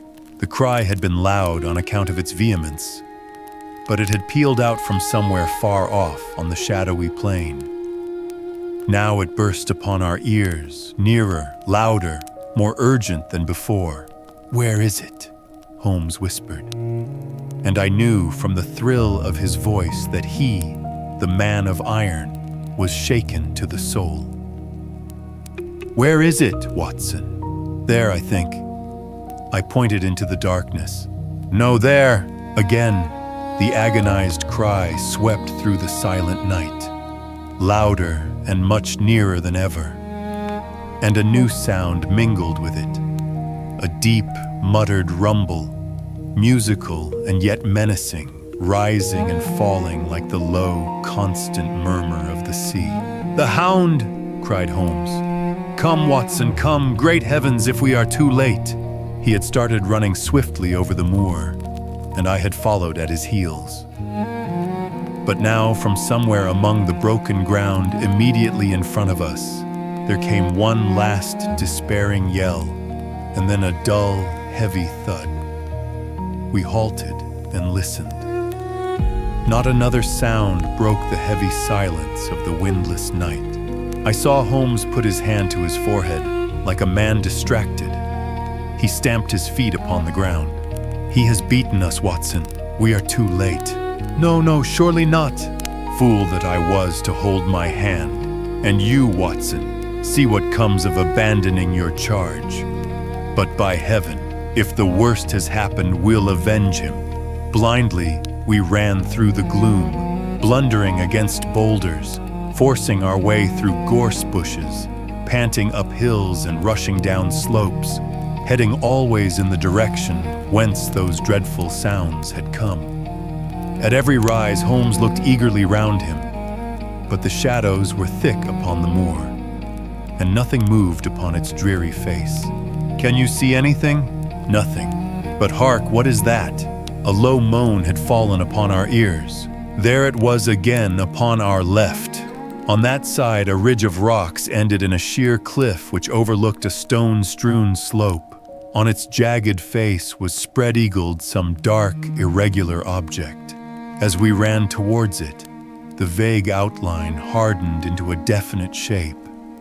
It was a prostrate man, face downward upon the ground, the head doubled under him at a horrible angle, the shoulders rounded and the body hunched together, as if in the act of throwing a somersault.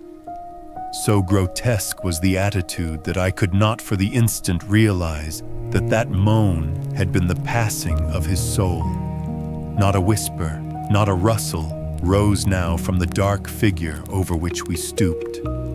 Holmes laid his hand upon him and held it up again with an exclamation of horror. The gleam of the match which he struck shone upon his clotted fingers and upon the ghastly pool which widened slowly from the crushed skull of the victim, and it shone upon something else which turned our hearts sick and faint within us, the body of Sir Henry Baskerville.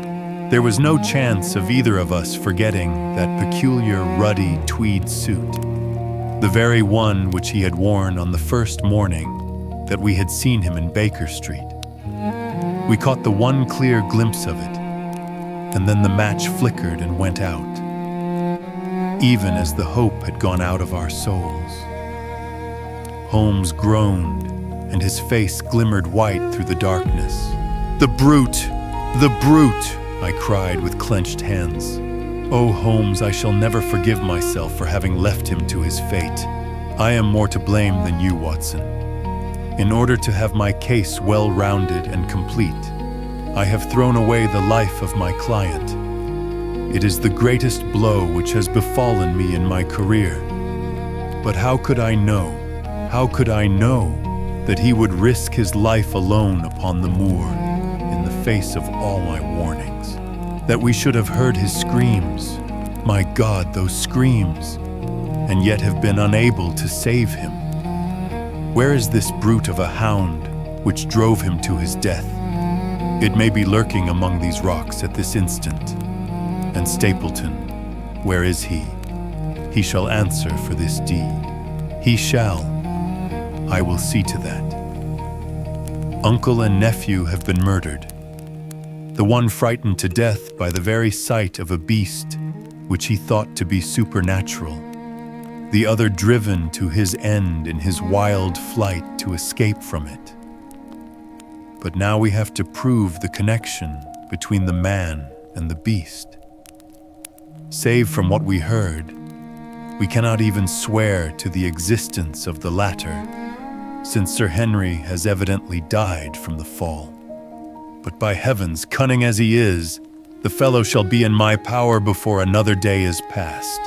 We stood with bitter hearts on either side of the mangled body, overwhelmed by this sudden and irrevocable disaster which had brought all our long and weary labors to so piteous an end.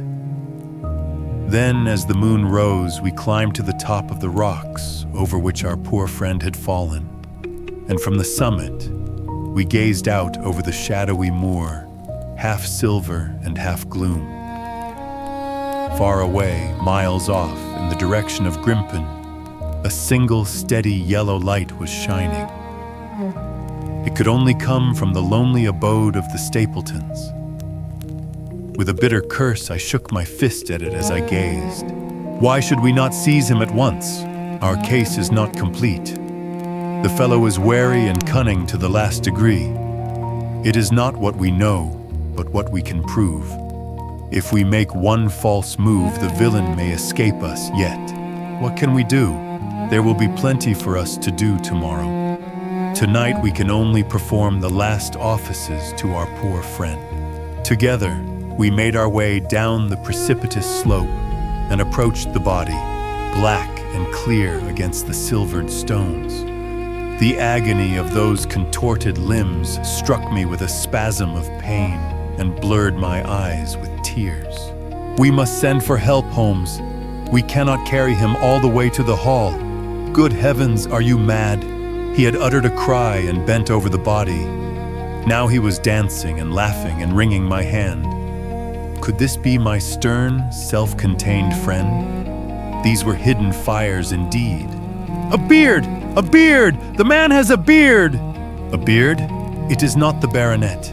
It is my neighbor, the convict. With feverish haste, we had turned the body over, and that dripping beard was pointing up to the cold, clear moon. There could be no doubt about the beetling forehead, the sunken animal eyes. It was indeed the same face which had glared upon me in the light of the candle from over the rock. The face of Selden, the criminal. Then, in an instant, it was all clear to me. I remembered how the baronet had told me that he had handed his old wardrobe to Barrymore. Barrymore had passed it on in order to help Selden in his escape. Boots, shirt, cap, it was all Sir Henry's. The tragedy was still black enough, but this man had at least deserved death by the laws of his country.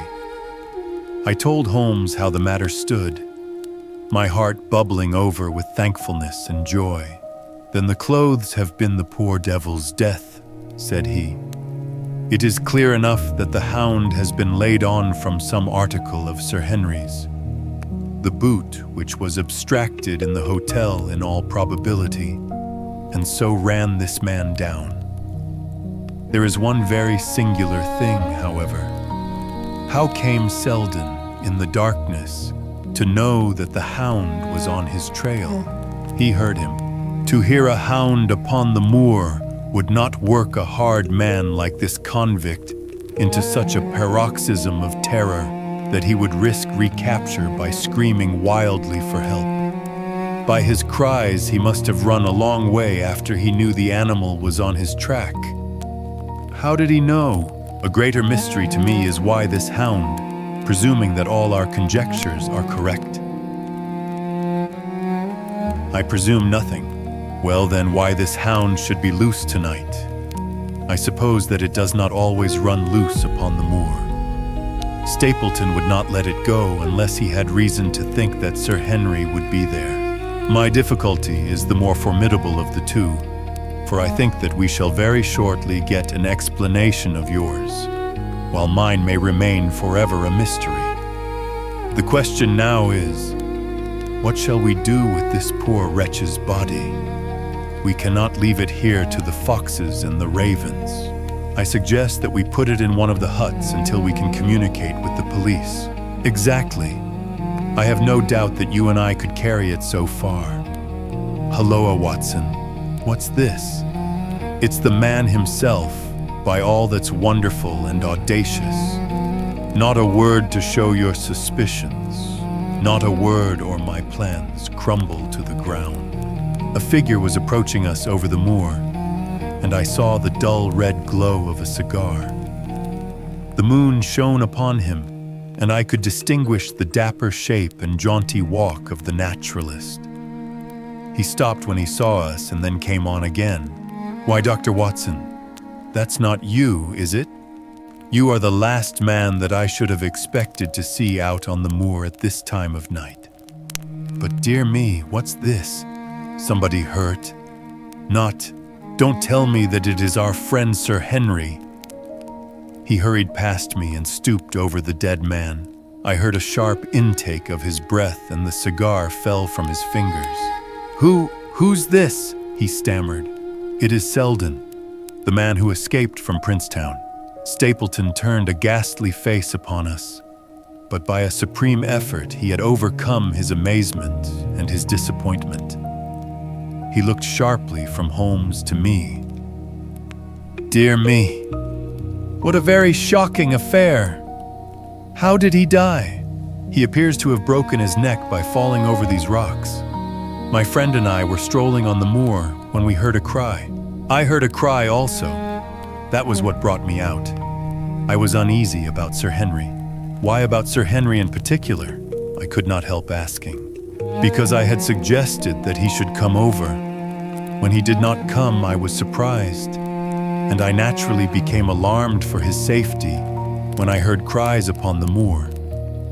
By the way, his eyes darted again from my face to Holmes's. Did you hear anything else besides a cry? No, said Holmes. Did you? No. What do you mean then? Oh, you know the stories that the peasants tell about a phantom hound, and so on. It is said to be heard at night upon the moor. I was wondering if there were any evidence of such a sound tonight. We heard nothing of the kind, said I. And what is your theory of this poor fellow's death? I have no doubt that anxiety and exposure have driven him off his head. He has rushed about the moor in a crazy state and eventually fallen over here and broken his neck. That seems the most reasonable theory, said Stapleton, and he gave a sigh which I took to indicate his relief. What do you think about it, Mr. Sherlock Holmes? My friend bowed his compliments. You are quick at identification, said he. We have been expecting you in these parts since Dr. Watson came down. You are in time to see a tragedy. Yes, indeed. I have no doubt that my friend's explanation will cover the facts. I will take an unpleasant remembrance back to London with me tomorrow. Oh, you return tomorrow? That is my intention. I hope your visit has cast some light upon those occurrences which have puzzled us. Holmes shrugged his shoulders. One cannot always have the success for which one hopes. An investigator needs facts and not legends or rumors. It has not been a satisfactory case. My friend spoke in his frankest and most unconcerned manner. Stapleton still looked hard at him. Then he turned to me. I would suggest carrying this poor fellow to my house, but it would give my sister such a fright that I do not feel justified in doing it. I think that if we put something over his face, he will be safe until morning. And so it was arranged. Resisting Stapleton's offer of hospitality, Holmes and I set off to Baskerville Hall, leaving the naturalist to return alone. Looking back, we saw the figure moving slowly away over the broad moor, and behind him that one black smudge on the silvered slope which showed where the man was lying who had come so horribly to his end. "We're at close grips at last," said Holmes as we walked together across the moor. "What a nerve the fellow has! How he pulled himself together in the face of what must have been a paralyzing shock when he found that the wrong man had fallen a victim to his plot. I told you in London, Watson, and I tell you now again, that we have never had a foeman more worthy of our steel. I am sorry that he has seen you, and so was I at first, but there was no getting out of it. What effect do you think it will have upon his plans now that he knows you are here? It may cause him to be more cautious, or it may drive him to desperate measures at once.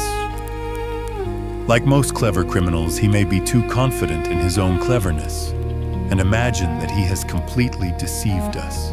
Why should we not arrest him at once? My dear Watson, you were born to be a man of action. Your instinct is always to do something energetic. But supposing, for argument's sake, that we had him arrested tonight, what on earth the better off should we be for that? We could prove nothing against him. There's the devilish cunning of it. If he were acting through a human agent, we could get some evidence, but if we were to drag this great dog to the light of day, it would not help us in putting a rope round the neck of its master. Surely we have a case, not a shadow of one, only surmise and conjecture. We should be laughed out of court if we came with such a story and such evidence. There is Sir Charles's death, found dead without a mark upon him. You and I know that he died of sheer fright, and we know also what frightened him. But how are we to get 12 stolid jurymen to know it? What signs are there of a hound? Where are the marks of its fangs? Of course we know that a hound does not bite a dead body, and that Sir Charles was dead before ever the brute overtook him. But we have to prove all this, and we are not in a position to do it. Well then, tonight? We are not much better off tonight. Again, there was no direct connection between the hound and the man's death. We never saw the hound. We heard it, but we could not prove that it was running upon from this man's trail. There is a complete absence of motive. No, my dear fellow.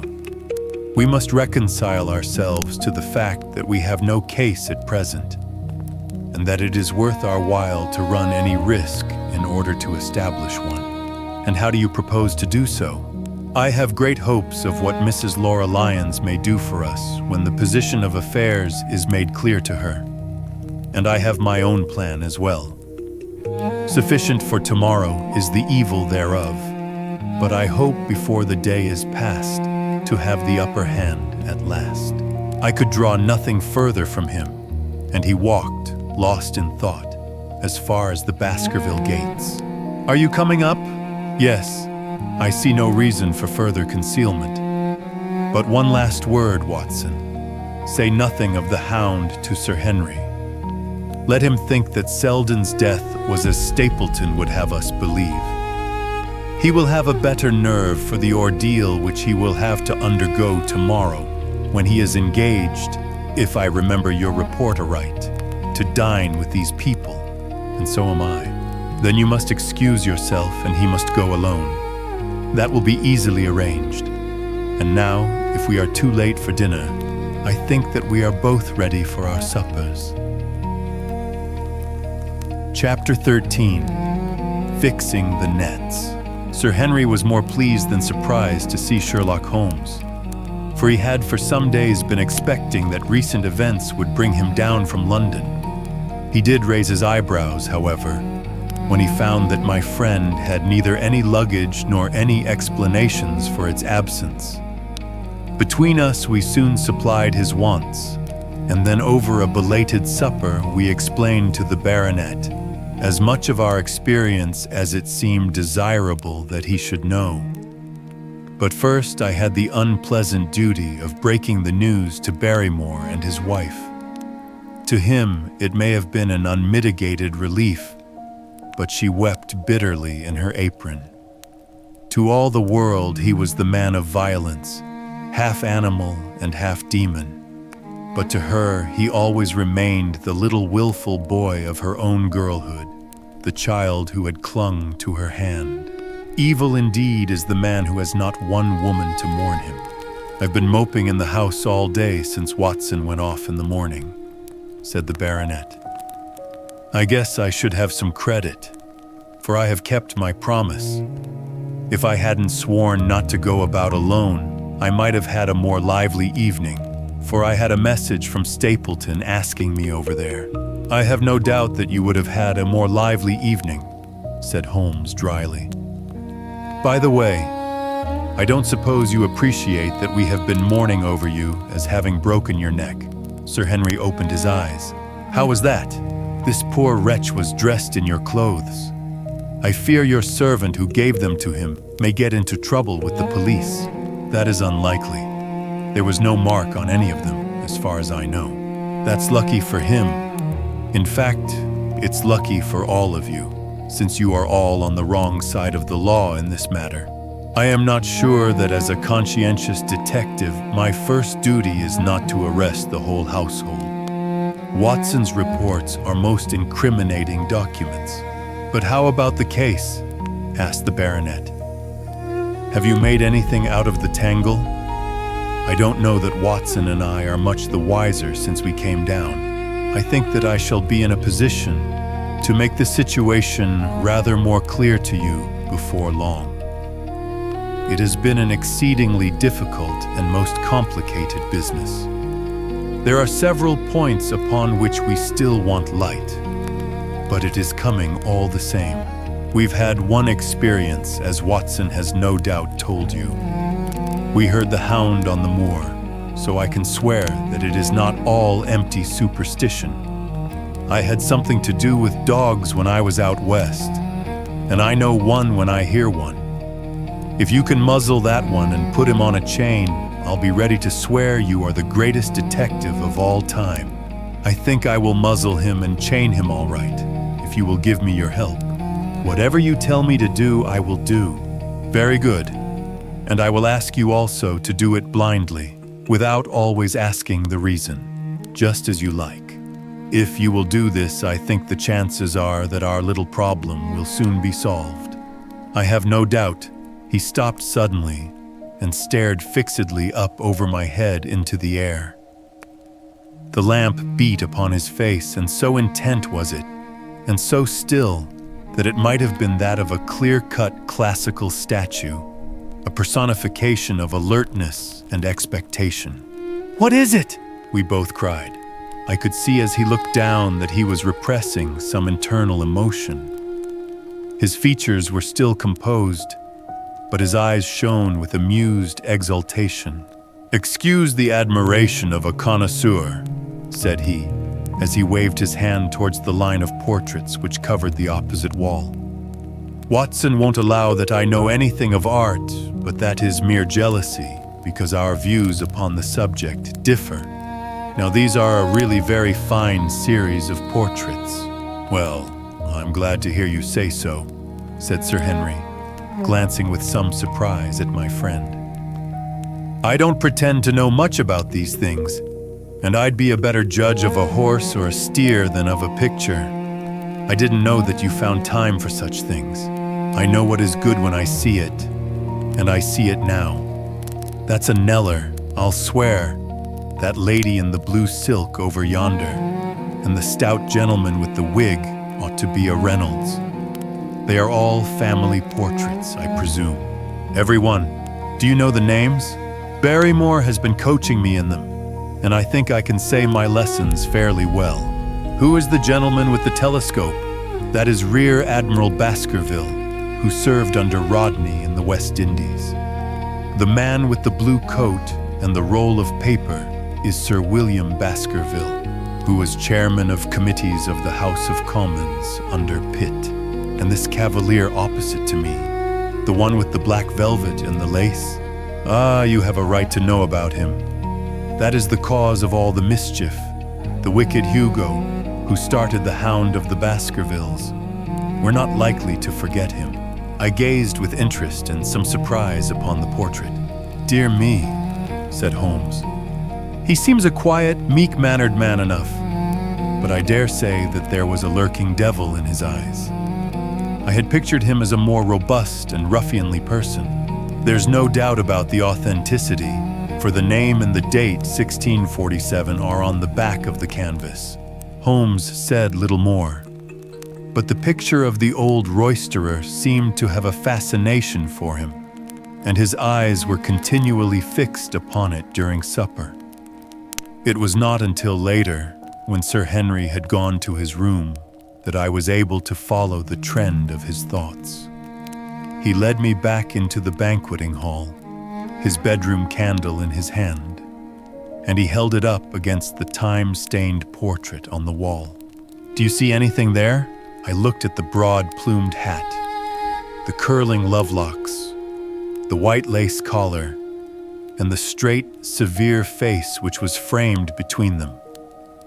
It was not a brutal countenance, but it was prim, hard, and stern, with a firm-set, thin-lipped mouth and a coldly intolerant eye. Is it like anyone you know? There is something of Sir Henry about the jaw. Just a suggestion, perhaps. But wait an instant. He stood upon a chair, and holding up the light in his left hand, he curved his right arm over the broad hat and round the long ringlets. Good heavens! I cried in amazement. The face of Stapleton had sprung out of the canvas. You see it now. My eyes have been trained to examine faces and not their trimmings. It is the first quality of a criminal investigator that he should see through a disguise. But this is marvelous. It might be his portrait. Yes, it is an interesting instance of a throwback, which appears to be both physical and spiritual.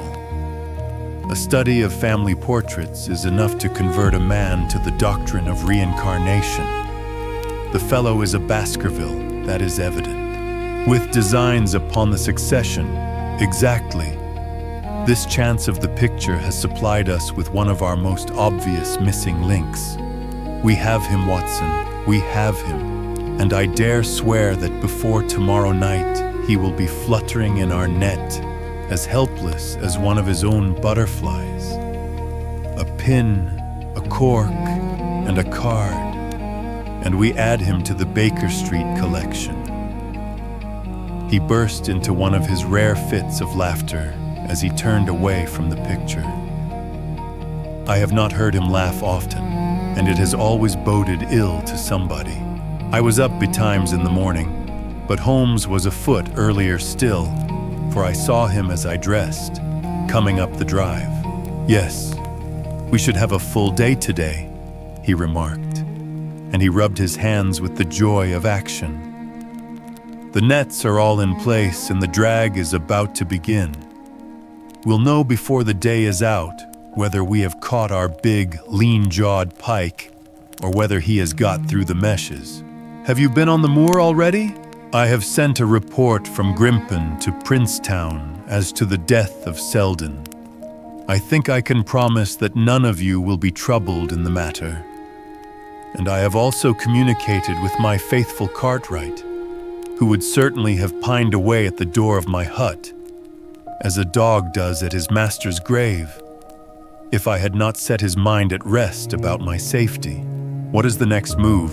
To see Sir Henry. Here he is. Good morning, Holmes, said the baronet. You look like a general who is planning a battle with his chief of the staff. That is the exact situation. Watson was asking for orders, and so do I. Very good. You are engaged, as I understand, to dine with our friends, the Stapletons, tonight. I hope that you will come also. They are very hospitable people, and I am sure that they would be very glad to see you. I fear that Watson and I must go to London. To London? Yes, I think that we should be more useful there at the present juncture. The baronet's face perceptibly lengthened.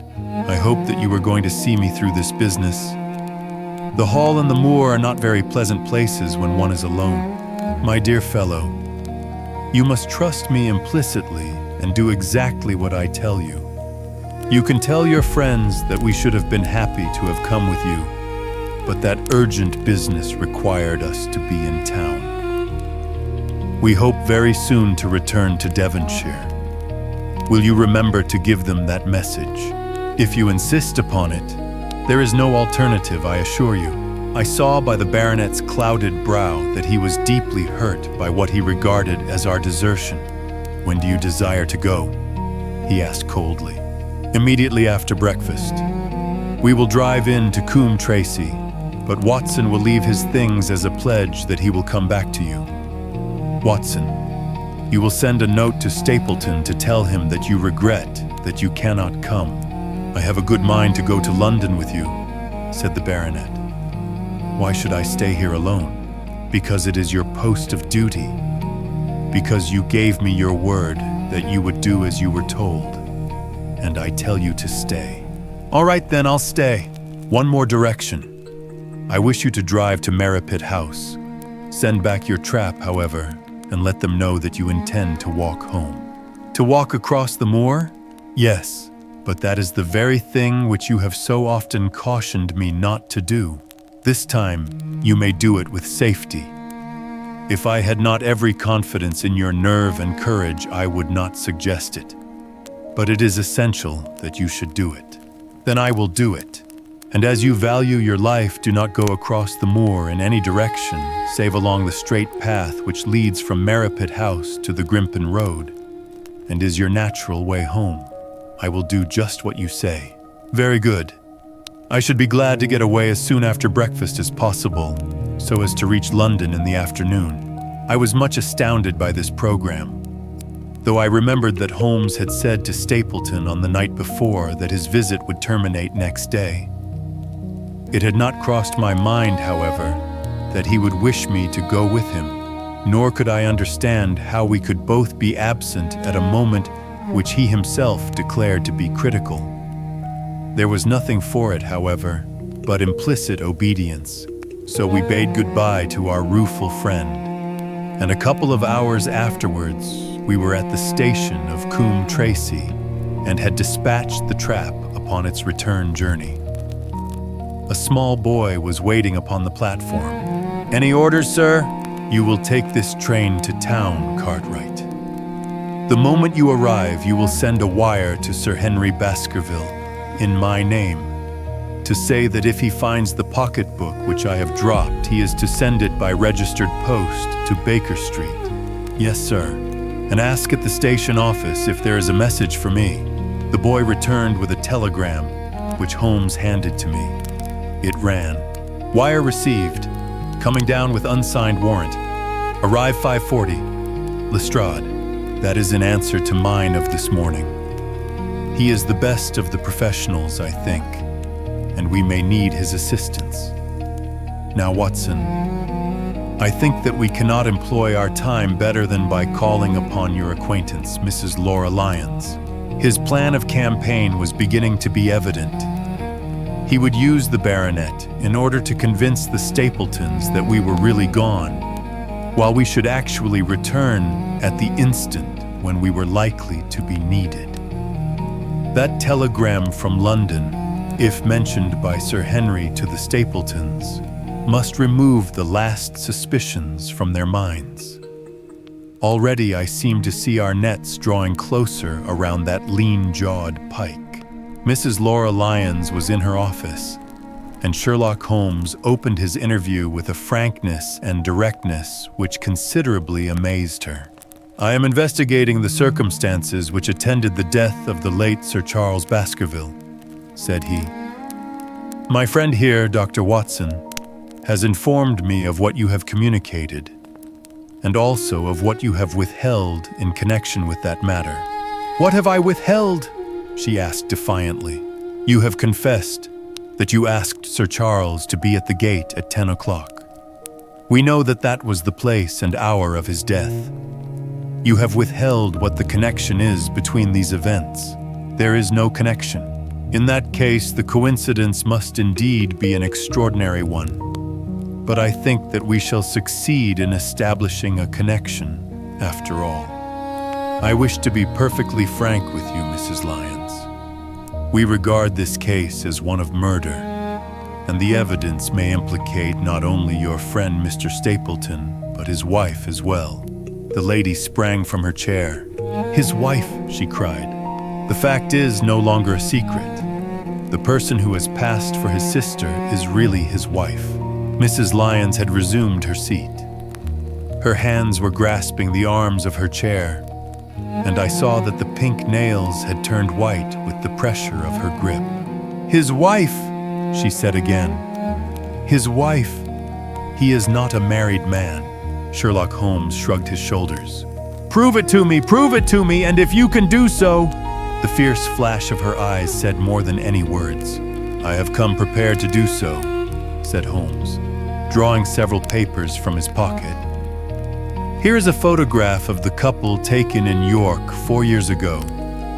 It is endorsed Mr. and Mrs. Vandeleur, but you will have no difficulty in recognizing him, and her also, if you know her by sight. Here are 3 written descriptions by trustworthy witnesses of Mr. and Mrs. Vandeleur, who at that time kept St. Oliver's private school. Read them and see if you can doubt the identity of these people.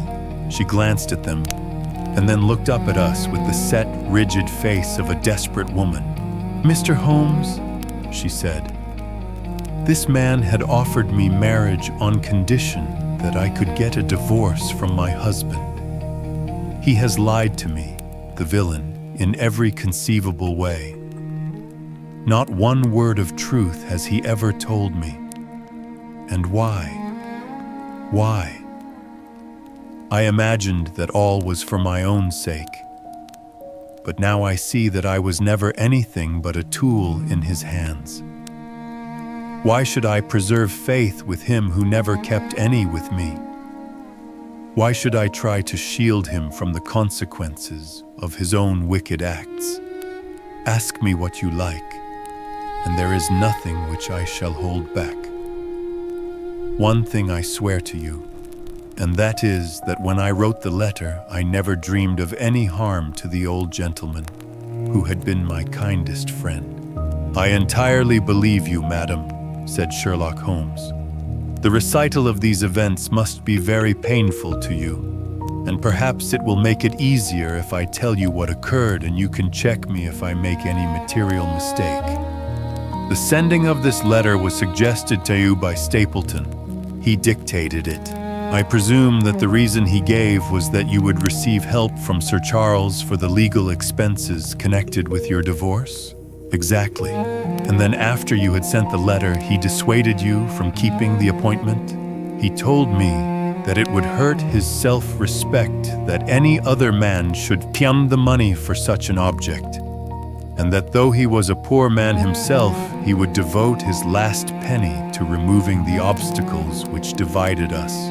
He appears to be a very consistent character. And then you heard nothing until you read the reports of the death in the paper. No, and he made you swear to say nothing about your appointment with Sir Charles? He did. He said that the death was a very mysterious one, and that I should certainly be suspected if the facts came out. He frightened me into remaining silent. Quite so, but you had your suspicions. She hesitated and looked down. I knew him, she said. But if he had kept faith with me, I should always have done so with him. I think that on the whole you have had a fortunate escape, said Sherlock Holmes. You have had him in your power, and he knew it, and yet you are alive. You have been walking for some months, very near to the edge of a precipice. We must wish you good morning now, Mrs. Lyons, and it is probable that you will very shortly hear from us again. Our case becomes rounded off, and difficulty after difficulty thins away in front of us, said Holmes as we stood waiting for the arrival of the express from town. I shall soon be in the position of being able to put into a single connected narrative one of the most singular and sensational crimes of modern times. Students of criminology will remember the analogous incidents in Godno, in Little Russia, in the year 66. And of course, there are the Anderson murders in North Carolina. But this case possesses some features which are entirely its own. Even now, we have no clear case against this very wily man. But I shall be very much surprised if it is not clear enough before we go to bed this night. The London Express came roaring into the station, and a small, wiry bulldog of a man had sprung from a first-class carriage. We all three shook hands, and I saw at once from the reverential way in which Lestrade gazed at my companion that he had learned a good deal since the days when they had first worked together.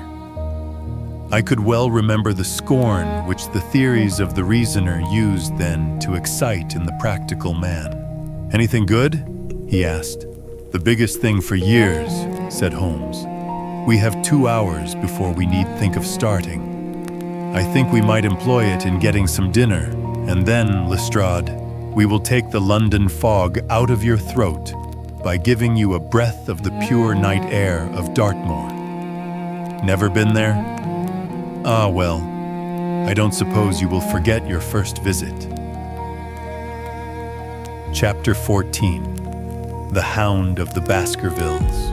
One of Sherlock Holmes's defects, if indeed one may call it a defect, was that he was exceedingly loath to communicate his full plans to any other person until the instant of their fulfillment. Partly it came no doubt from his own masterful nature, which loved to dominate and surprise those who were around him. Partly also from his professional caution, which urged him never to take any chances. The result, however, was very trying for those who were acting as his agents and assistants. I had often suffered under it, but never more so than during that long drive in the darkness. The great ordeal was in front of us. At last, we were about to make our final effort, and yet Holmes had said nothing, and I could only surmise what his course of action would be. My nerves thrilled with anticipation when at last the cold wind upon our faces and the dark, void spaces on either side of the narrow road told me that we were back upon the moor once again. Every stride of the horses and every turn of the wheels was taking us nearer to our supreme adventure. Our conversation was hampered by the presence of the driver of the hired wagonette, so that we were forced to talk of trivial matters when our nerves were tense with emotion and anticipation. It was a relief to me, after that unnatural restraint, when we at last passed Franklin's house and knew that we were drawing near to the hall and to the scene of action. We did not drive up to the door, but got down near the gate of the avenue. The wagonette was paid off and ordered to return to Coombe Tracy forthwith, while we started to walk to Merripit House. "Are you armed, Lestrade?" The little detective smiled. "As long as I have my trousers, I have a hip pocket, and as long as I have my hip pocket, I have something in it." "Good. My friend and I are also ready for emergencies." "You're mighty close about this affair, Mr. Holmes. What's the game now?" "A waiting game. My word, it does not seem a very cheerful place," said the detective with a shiver, glancing round him at the gloomy slopes of the hill and at the huge lake of fog which lay over the Grimpen Mire. "I see the lights of a house ahead of us. That is Merripit House and the end of our journey. I must request you to walk on tiptoe and not to talk above a whisper." We moved cautiously along the track as if we were bound for the house, but Holmes halted us when we were about 200 yards from it. "This will do," said he. "These rocks upon the right make an admirable screen. We are to wait here?" "Yes. We shall make our little ambush here. Get into this hollow, Lestrade. You have been inside the house, have you not, Watson? Can you tell the position of the rooms? What are those latticed windows at this end?"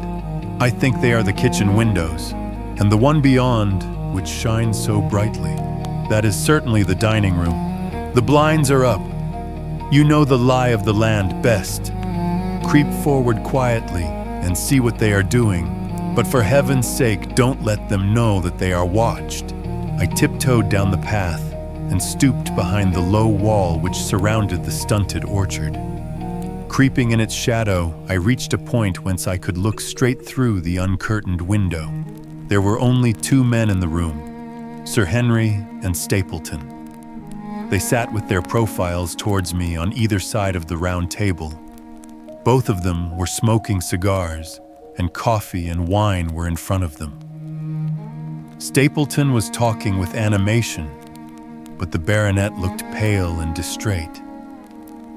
Perhaps the thought of that lonely walk across the ill-omened moor was weighing heavily upon his mind.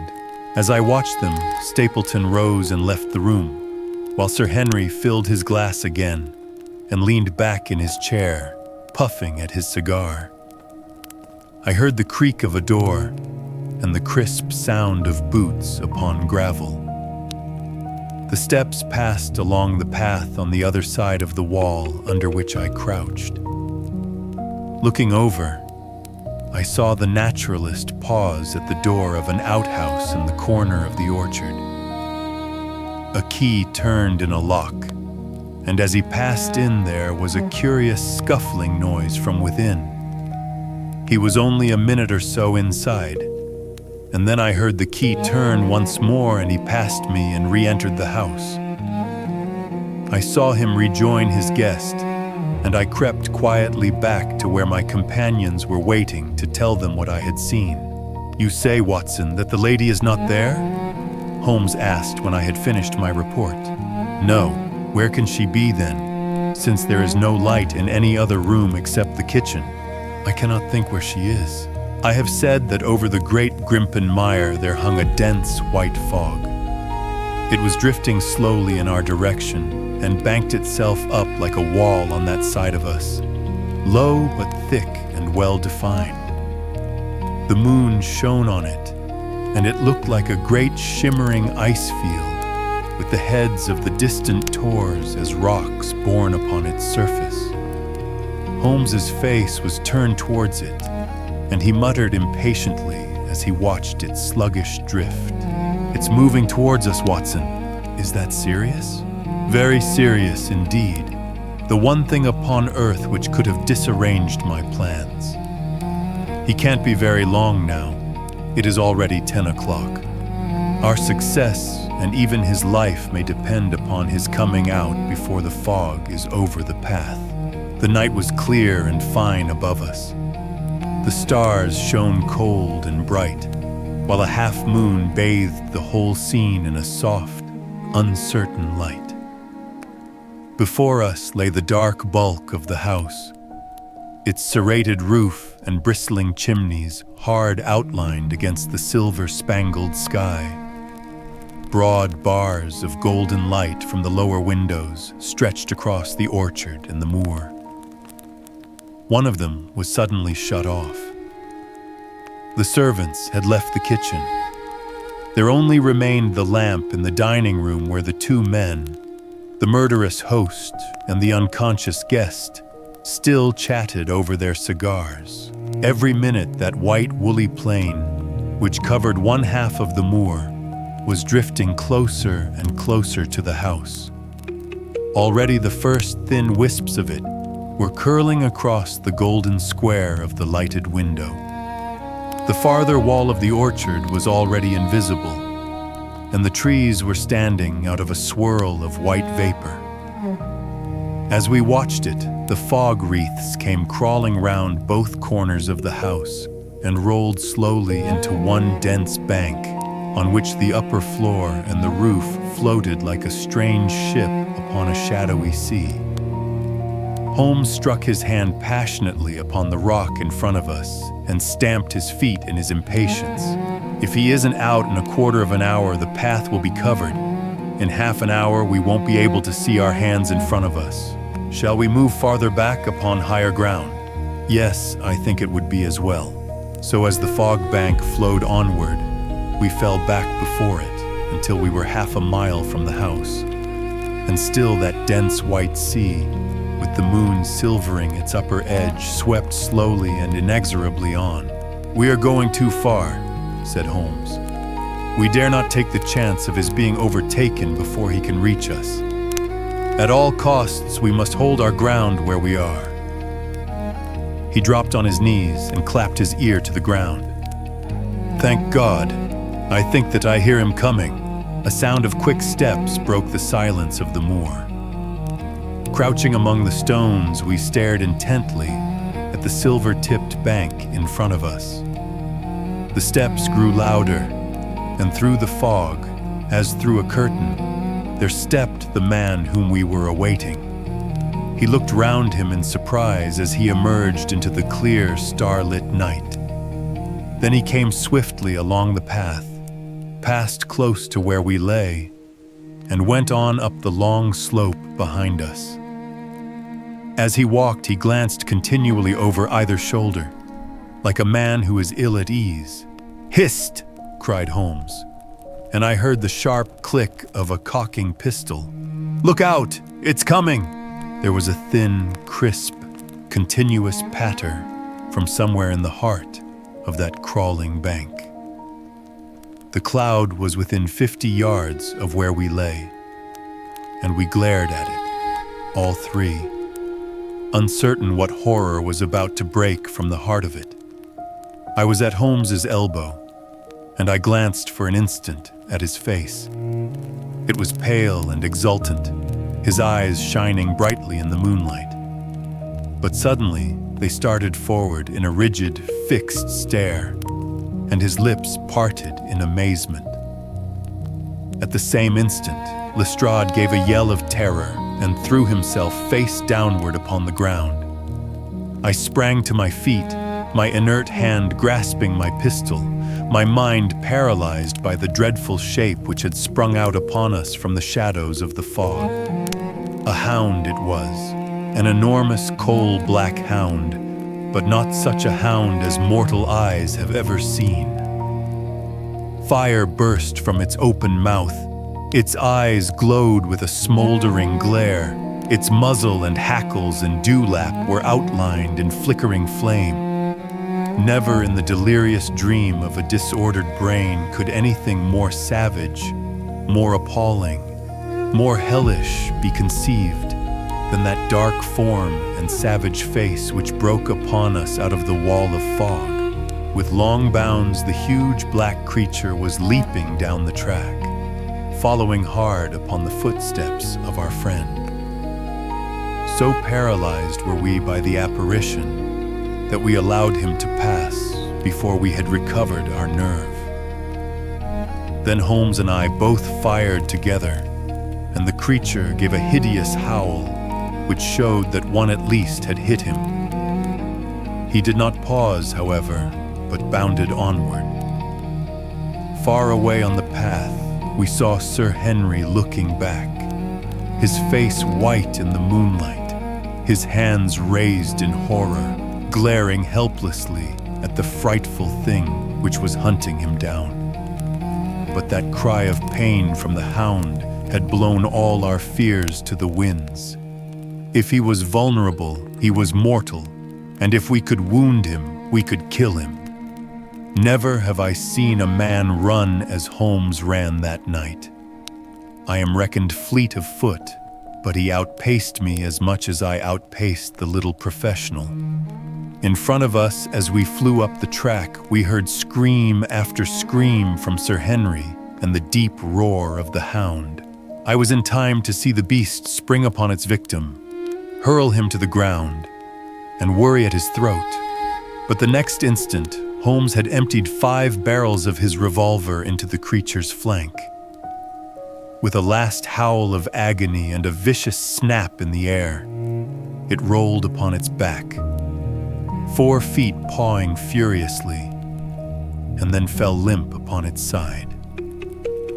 I stooped, panting, and pressed my pistol to the dreadful, shimmering head, but it was useless to press the trigger. The giant hound was dead. Sir Henry lay insensible where he had fallen. We tore away his collar, and Holmes breathed a prayer of gratitude when we saw that there was no sign of a wound and that the rescue had been in time. Already our friend's eyelids shivered, and he made a feeble effort to move. Lestrade thrust his brandy flask between the baronet's teeth, and 2 frightened eyes were looking up at us. "My God," he whispered. "What was it? What in heaven's name was it?" "It's dead, whatever it is," said Holmes. "We've laid the family ghost once and forever." In mere size and strength, it was a terrible creature which was lying stretched before us. It was not a pure bloodhound, and it was not a pure mastiff, but it appeared to be a combination of the two. Gaunt, savage, and as large as a small lioness. Even now, in the stillness of death, the huge jaws seemed to be dripping with a bluish flame, and the small, deep-set, cruel eyes were ringed with fire. I placed my hand upon the glowing muzzle, and as I held them up, my own fingers smoldered and gleamed in the darkness. "Phosphorus," I said. "A cunning preparation of it," said Holmes, sniffing at the dead animal. "There is no smell which might have interfered with his power of scent. We owe you a deep apology, Sir Henry, for having exposed you to this fright. I was prepared for a hound, but not for such a creature as this, and the fog gave us little time to receive him. You have saved my life, having first endangered it. Are you strong enough to stand? Give me another mouthful of that brandy, and I shall be ready for anything. So, now if you will help me up, what do you propose to do? To leave you here? You are not fit for further adventures tonight. If you will wait, one or other of us will go back with you to the hall." He tried to stagger to his feet, but he was still ghastly pale and trembling in every limb. We helped him to a rock, where he sat shivering with his face buried in his hands. "We must leave you now," said Holmes. "The rest of our work must be done, and every moment is of importance. We have our case, and now we only want our man. It's 1,000 to 1 against our finding him at the house," he continued as we retraced our steps swiftly down the path. "Those shots must have told him that the game was up. We were some distance off, and this fog may have deadened them. He followed the hound to call him off. Of that you may be certain. No, he's gone by this time. But we'll search the house and make sure." The front door was open, so we rushed in and hurried from room to room to the amazement of a doddering old manservant who met us in the passage. There was no light save in the dining room, but Holmes caught up the lamp and left no corner of the house unexplored. No sign could we see of the man whom we were chasing. On the upper floor, however, one of the bedroom doors was locked. "There's someone in here!" cried Lestrade. "I can hear a movement. Open this door!" A faint moaning and rustling came from within. Holmes struck the door just over the lock with the flat of his foot, and it flew open. Pistol in hand, we all 3 rushed into the room, but there was no sign within it of that desperate and defiant villain whom we expected to see. Instead, we were faced by an object so strange and so unexpected that we stood for a moment staring at it in amazement. The room had been fashioned into a small museum, and and the walls were lined by a number of glass-topped cases full of that collection of butterflies and moths, the formation of which had been the relaxation of this complex and dangerous man. In the center of this room, there was an upright beam, which had been placed at some period as a support for the old worm-eaten balk of timber which spanned the roof. To this post, a figure was tied, so swathed and muffled in the sheets which had been used to secure it, that one could not for the moment tell whether it was that of a man or a woman. One towel passed round the throat and was secured at the back of the pillar. Another covered the lower part of the face, and over it 2 dark eyes, eyes full of grief and shame and a dreadful questioning, stared back at us. In a minute we had torn off the gag, unswathed the bonds, and Mrs. Stapleton sank upon the floor in front of us. As her beautiful head fell upon her chest, I saw the clear red wheal of a whiplash across her neck. "The brute!" cried Holmes. "Here, Lestrade, your brandy bottle. Put her in the chair.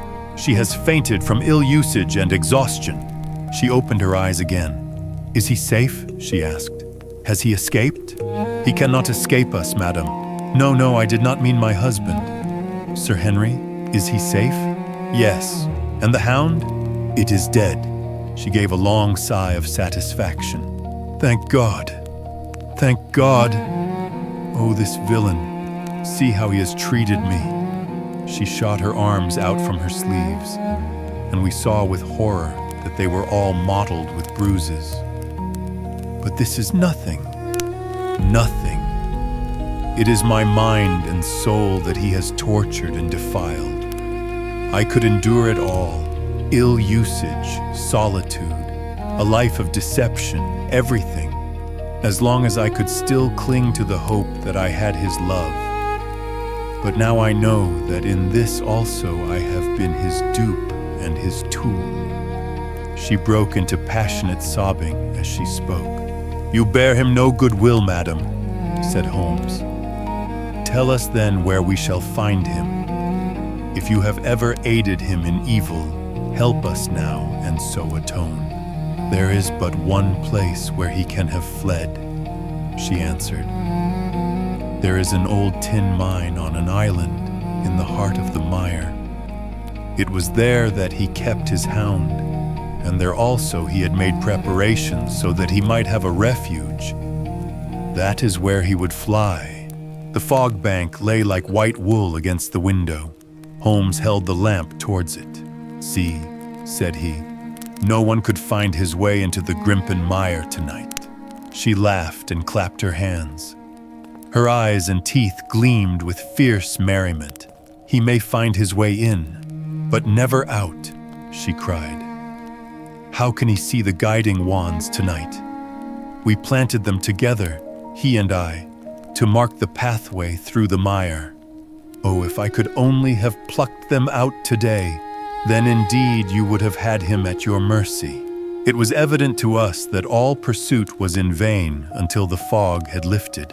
Meanwhile, we left Lestrade in possession of the house while Holmes and I went back with the baronet to Baskerville Hall.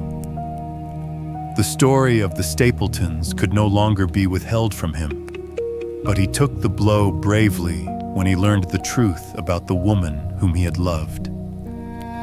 But the shock of the night's adventures had shattered his nerves, and before morning he lay delirious in a high fever under the care of Dr. Mortimer.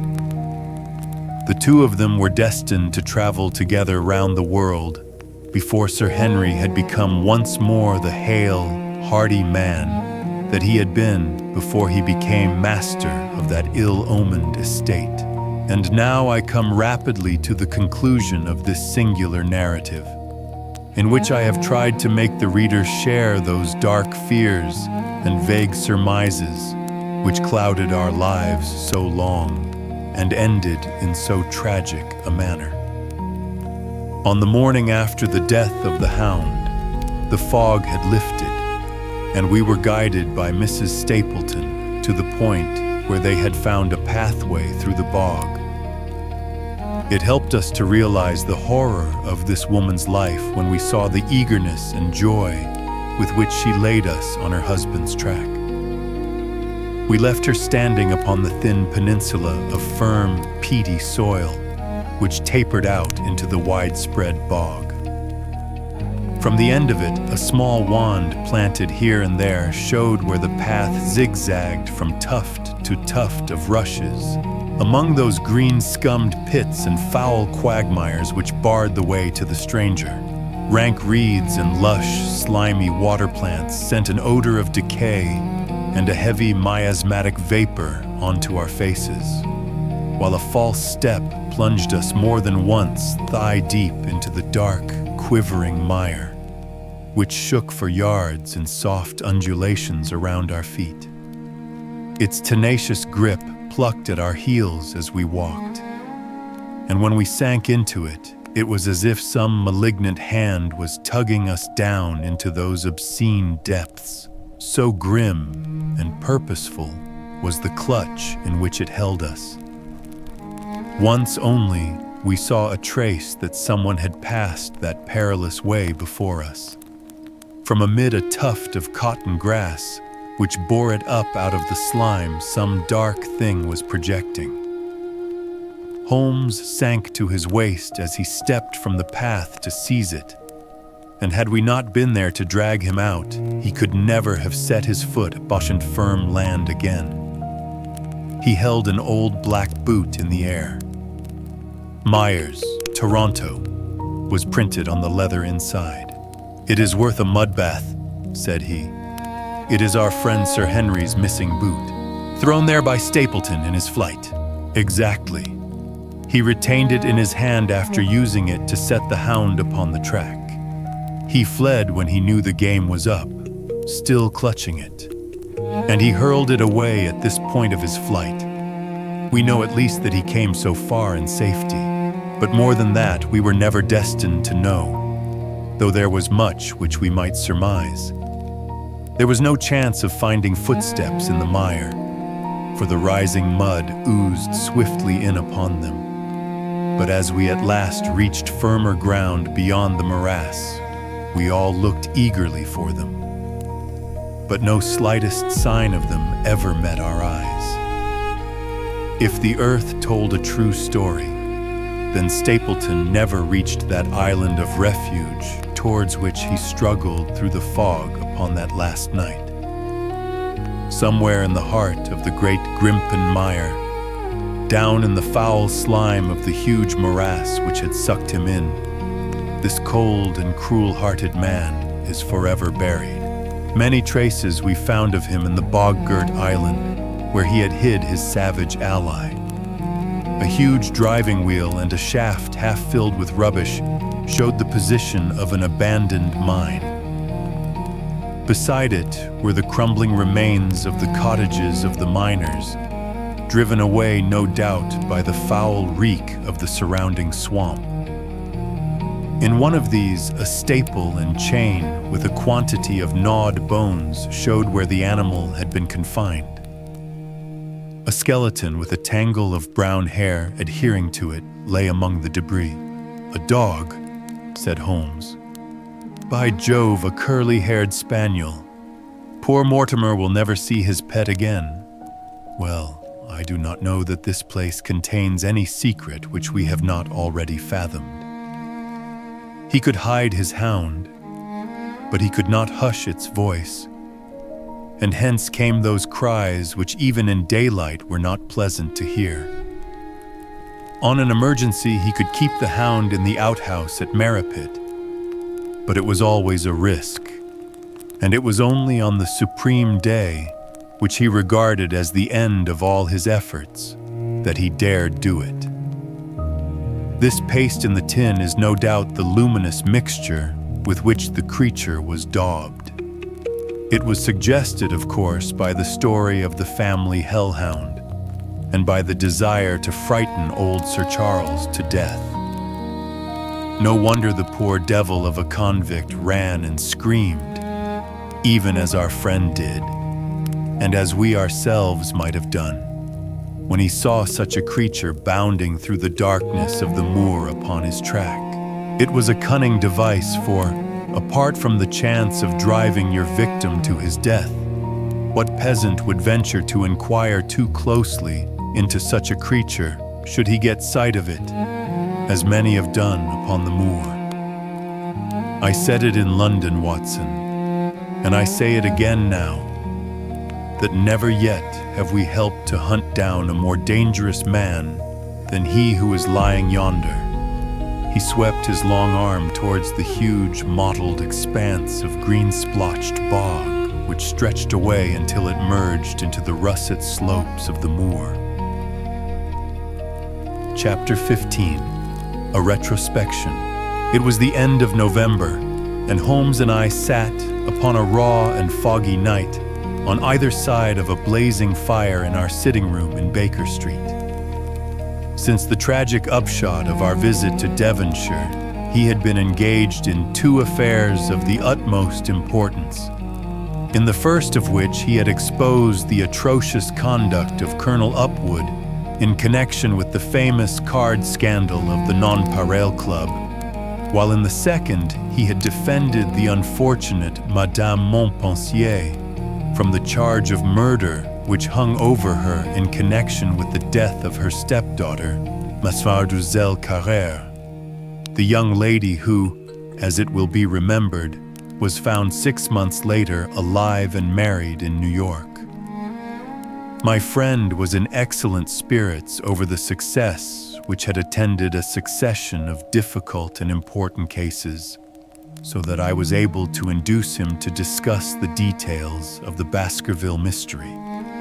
I had waited patiently for the opportunity, for I was aware that he would never permit cases to overlap, and that his clear and logical mind would not be drawn from its present work to dwell upon memories of the past. Sir Henry and Dr. Mortimer were, however, in London, on their way to that long voyage which had been recommended for the restoration of his shattered nerves. They had called upon us that very afternoon, so that it was natural that the subject should come up for discussion. The whole course of events, said Holmes, from the point of view of the man who called himself Stapleton, was simple and direct. Although to us, who had no means in the beginning of knowing the motives of his actions, and could only learn part of the facts, it all appeared exceedingly complex. I have had the advantage of 2 conversations with Mrs. Stapleton, and the case has now been so entirely cleared up that I am not aware that there is anything which has remained a secret to us. You will find a few notes upon the matter under the heading B in my indexed list of cases. Perhaps you would kindly give me a sketch of the course of events from memory. Certainly, though I cannot guarantee that I carry all the facts in my mind. Intense mental concentration has a curious way of blotting out what has passed. The barrister who has his case at his fingers' ends and is able to argue with an expert upon his own subject finds that a week or 2 of the courts will drive it all out of his head once more. So each of my cases displaces the last, and Mademoiselle Carrère has blurred my recollection of Baskerville Hall.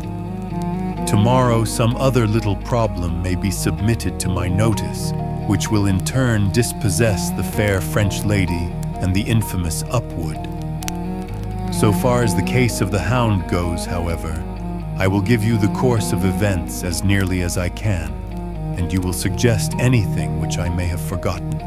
My inquiries show beyond all question that the family portrait did not lie, and that this fellow was indeed a Baskerville. He was a son of that Roger Baskerville, the younger brother of Sir Charles, who fled with a sinister reputation to South America, where he was said to have died unmarried. He did, as a matter of fact, marry, and had 1 child, this fellow, whose real name is the same as his father's. He married Beryl Garcia, one of the beauties of Costa Rica, and having purloined a considerable sum of public money, He changed his name to Vandeleur and fled to England, where he established a school in the east of Yorkshire. His reason for attempting this special line of business was that he had struck up an acquaintance with a consumptive tutor upon the voyage home, and that he had used this man's ability to make the undertaking a success. Fraser, the tutor, died, however, and the school which had begun well sank from disrepute into infamy. The Vandeleurs found it convenient to change their name to Stapleton, and he brought the remains of his fortune, his schemes for the future, and his taste for entomology to the south of England. I learned at the British Museum that he was a recognized authority upon the subject, and that the name of Vandeleur has been permanently attached to a certain moth, which he had, in his Yorkshire days, been the first to describe. We now come to that portion of his life which has proved to be of such intense interest to us. The fellow had evidently made inquiry and found that only 2 lives intervened between him and a valuable estate. When he went to Devonshire, his plans were, I believe, exceedingly hazy, but that he meant mischief from the first is evident from the way in which he took his poem with him in the character of his sister. The idea of using her as a decoy was clearly already in his mind, though he may not have been certain how the details of his plot were to be arranged. He meant in the end to have the estate, and he was ready to use any tool or run any risk for that end. His first act was to establish himself as near to his ancestral home as he could, and his second was to cultivate a friendship with Sir Charles Baskerville and with the neighbors. The baronet himself told him about the family hound, and so prepared the way for his own death. Stapleton, as I will continue to call him, knew that the old man's heart was weak, and that a shock would kill him. So much he had learned from Dr. Mortimer. He had heard also that Sir Charles was superstitious and had taken this grim legend very seriously. His ingenious mind instantly suggested a way by which the baronet could be done to death, and yet it would be hardly possible to bring home the guilt to the real murderer. Having conceived the idea, he proceeded to carry it out with considerable finesse. An ordinary schemer would have been content to work with a savage hound. The use of artificial means to make the creature diabolical was a flash of genius upon his part. The dog he bought in London from Ross and Mangles, the dealers in Fulham Road. It was the strongest and most savage in their possession. He brought it down by the North Devon line and walked a great distance over the moor so as to get it home without exciting any remarks. He had already on his insect hunts learned to penetrate the Grimpen mire, and so had found a safe hiding place for the creature. Here he kennelled it and waited his chance. But it was some time coming. The old gentleman could not be decoyed outside of his grounds at night. Several times Stapleton lurked about with his hound, but without avail. It was during these fruitless quests that he, or rather his ally, was seen by peasants, and that the legend of the demon dog received a new confirmation. He had hoped that his wife might lure Sir Charles to his ruin, but here she proved unexpectedly independent. She would not endeavor to entangle the old gentleman in a sentimental attachment which might deliver him over to his enemy. Threats, and even, I am sorry to say, blows refused to move her. She would have nothing to do with it, and for a time Stapleton was at a deadlock. He found a way out of his difficulties through the chance that Sir Charles, who had conceived a friendship for him, made him the minister of his charity in the case of this unfortunate woman, Mrs. Laura Lyons. By representing himself as a single man, he acquired complete influence over her, and he gave her to understand that in the event of her obtaining a divorce from her husband, he would marry her. His plans were suddenly brought to a head by his knowledge that Sir Charles was about to leave the hall on the advice of Dr. Mortimer, with whose opinion he himself pretended to coincide. He must act at once, or his victim might get beyond his power. He therefore put pressure upon Mrs. Lyons to write this letter, imploring the old man to give her an interview on the evening before his departure for London. He then, by a specious argument, prevented her from going, and so had the chance for which he had waited. Driving back in the evening from Coombe Tracy, he was in time to get his hound, to treat it with his infernal paint, and to bring the beast round to the gate, at which he had reason to expect that he would find the old gentleman waiting. The dog, incited by its master, sprang over the wicket gate and pursued the unfortunate baronet, who fled screaming down the yew alley. In that gloomy tunnel, it must indeed have been a dreadful sight to see that huge black creature, with its flaming jaws and blazing eyes, bounding after its victim. He fell dead at the end of the alley from heart disease and terror. The hound had kept upon the grassy border, while the baronet had run down the path, so that no track but the man's was visible. On seeing him lying still, the creature had probably approached to sniff at him, but finding him dead, had turned away again. It was then that it left the print which was actually observed by Dr. Mortimer. The hound was called off and hurried away to its lair in the Grimpen mire, and a mystery was left which puzzled the authorities, alarmed the countryside, and finally brought the case within the scope of our observation. So much for the death of Sir Charles Baskerville. You perceive the devilish cunning of it, for really it would be almost impossible to make a case against the real murderer. His only accomplice was one who could never give him away, and the grotesque, inconceivable nature of the device only served to make it more effective. Both of the women concerned in the case, Mrs. Stapleton and Mrs. Laura Lyons, were left with a strong suspicion against Stapleton. Mrs. Stapleton knew that he had designs upon the old man, and also of the existence of the hound. Mrs. Lyons knew neither of these things, but had been impressed by the death occurring at the time of an uncancelled appointment, which was only known to him. However, both of them were under his influence, and he had nothing to fear from them. The first half of his task was successfully accomplished, but the more difficult still remained. It is possible that Stapleton did not know of the existence of an heir in Canada. In any case, he would very soon learn it from his friend Dr. Mortimer, and he was told by the latter all details about the arrival of Henry Baskerville. Stapleton's first idea was that this young stranger from Canada might possibly be done to death in London without coming down to Devonshire at all.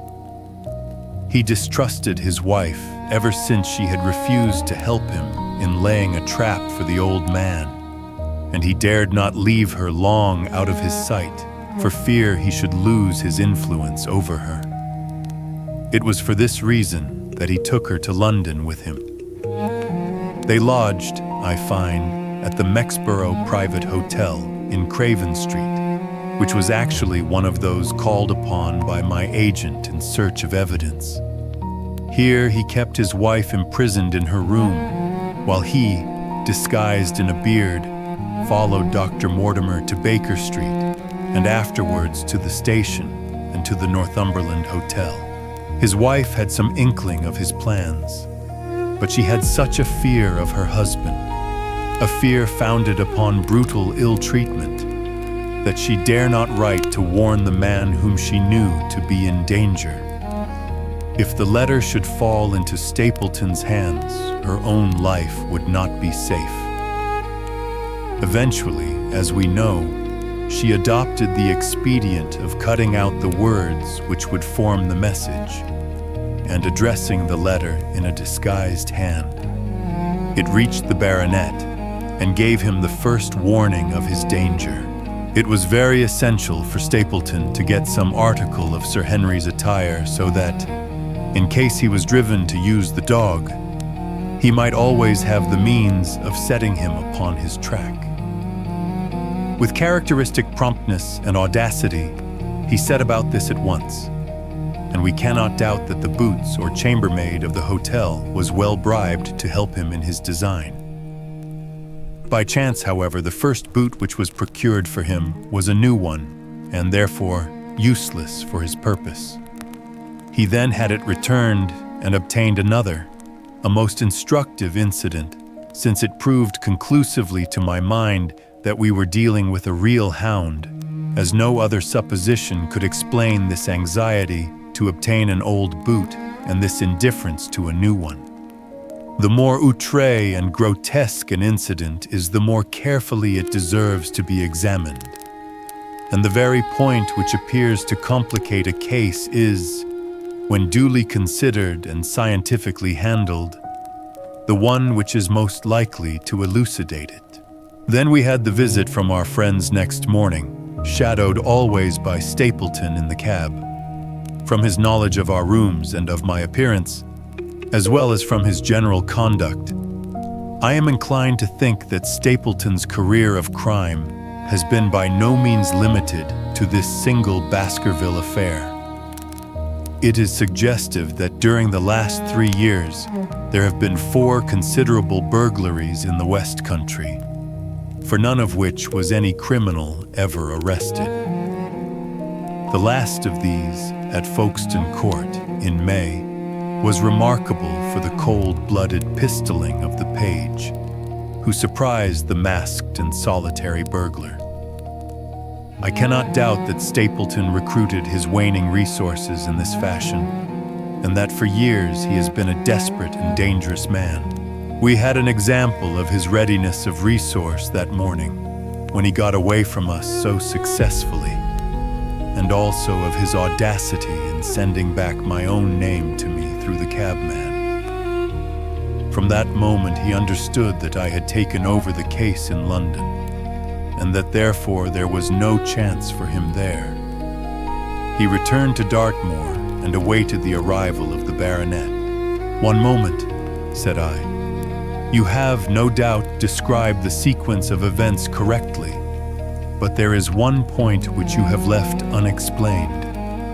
What became of the Hound when its master was in London?" I have given some attention to this matter, and it is undoubtedly of importance. There can be no question that Stapleton had a confidant, though it is unlikely that he ever placed himself in his power by sharing all his plans with him. There was an old manservant at Merripit House, whose name was Anthony.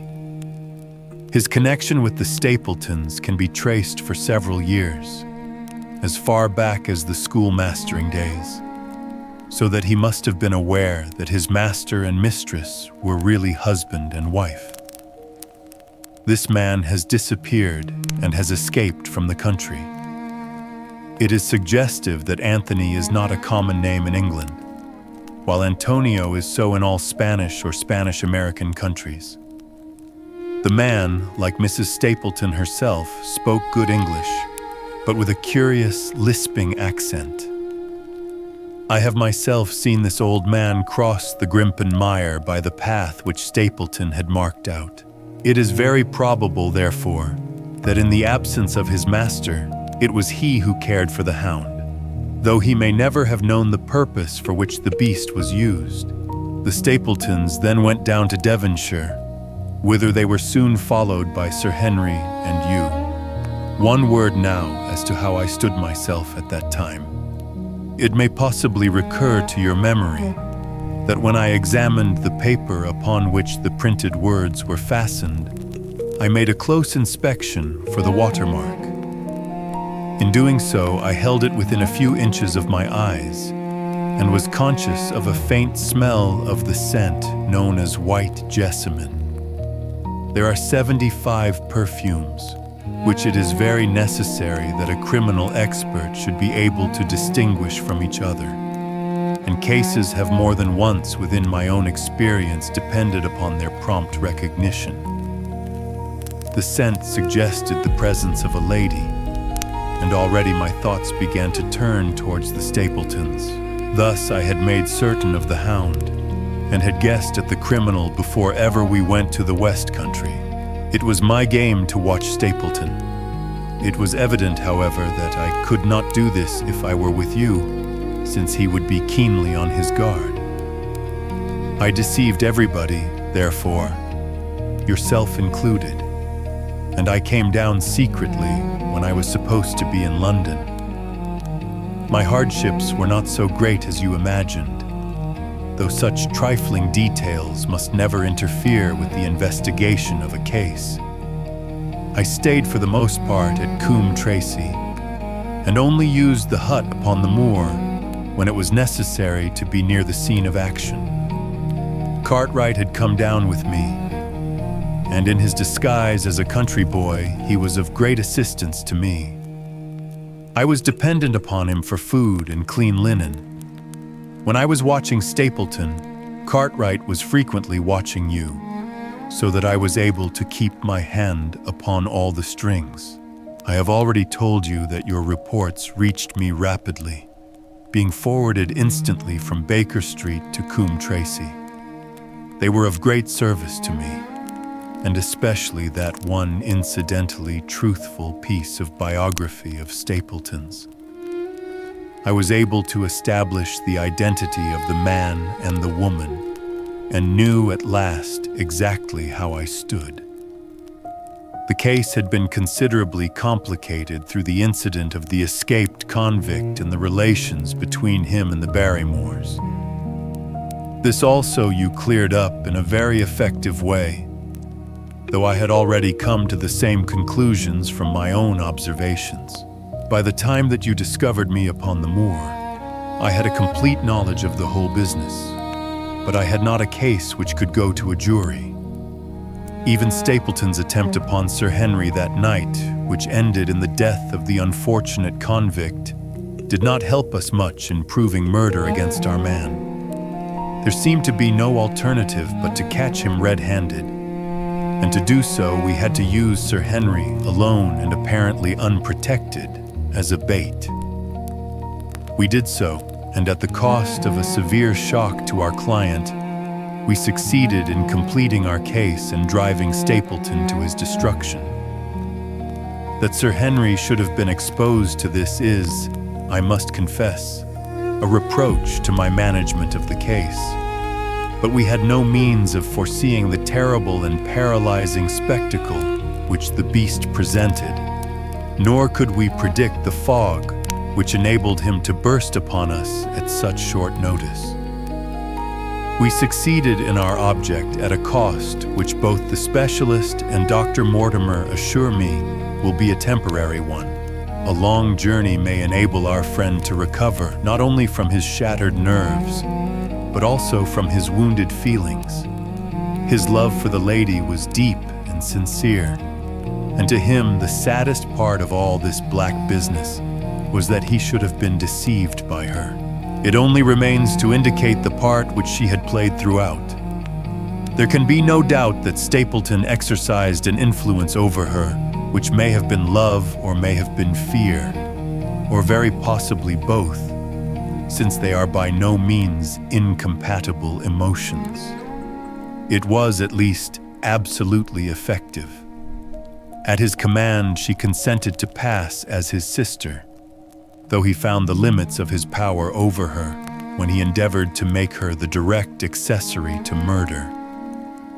She was ready to warn Sir Henry so far as she could without implicating her husband, and again she tried to do so. Stapleton himself seems to have been capable of jealousy, and when he saw the baronet paying court to the lady, even though it was part of his own plan, still he could not help interrupting with a passionate outburst which revealed the fiery soul which his self-contained manner so cleverly concealed. By encouraging the intimacy, he made it certain that Sir Henry would frequently come to Merripit House, and that he would sooner or later get the opportunity which he desired. On the day of the crisis, however, his wife turned suddenly against him. She had learned something of the death of the convict, and she knew that the Hound was being kept in the outhouse on the evening that Sir Henry was coming to dinner. She taxed her husband with his intended crime, and a furious scene followed in which he showed her for the first time that she had a rival in his love. Her fidelity turned in an instant to bitter hatred, and he saw that she would betray him. He tied her up, therefore, that she might have no chance of warning Sir Henry, and he hoped, no doubt, that when the whole countryside put down the baronet's death to the curse of his family, as they certainly would do, he could win his wife back to accept an accomplished fact and to keep silent upon what she knew. In this, I fancy that in any case he made a miscalculation, and that, if we had not been there, his doom would nonetheless have been sealed. A woman of Spanish blood does not condone such an injury so lightly.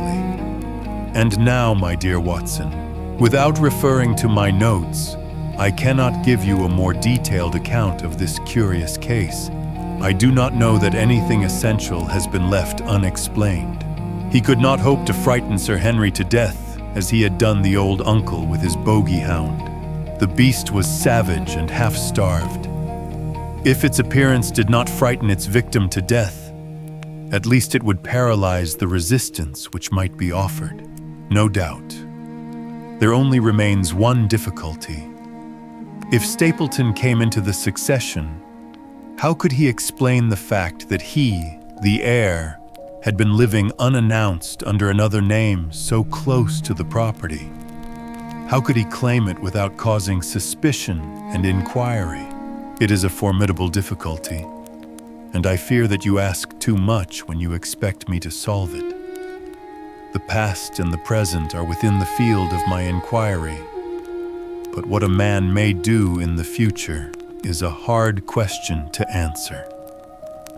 Mrs. Stapleton has heard her husband discuss the problem on several occasions. There were 3 possible courses.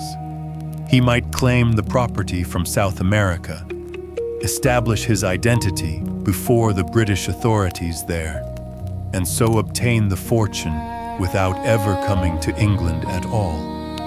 Or he might adopt an elaborate disguise during the short time that he need be in London. Or again, he might furnish an accomplice with the proofs and papers, putting him in as heir and retaining a claim upon some proportion of his income. We cannot doubt from what we know of him that he would have found some way out of the difficulty. And now, my dear Watson, we have had some weeks of severe work, and for one evening, I think, we may turn our thoughts into more pleasant channels. I have a box for Les Huguenots. Have you heard the Duresques? Might I trouble you then to be ready in half an hour, and we can stop at Marcini's for a little dinner on the way?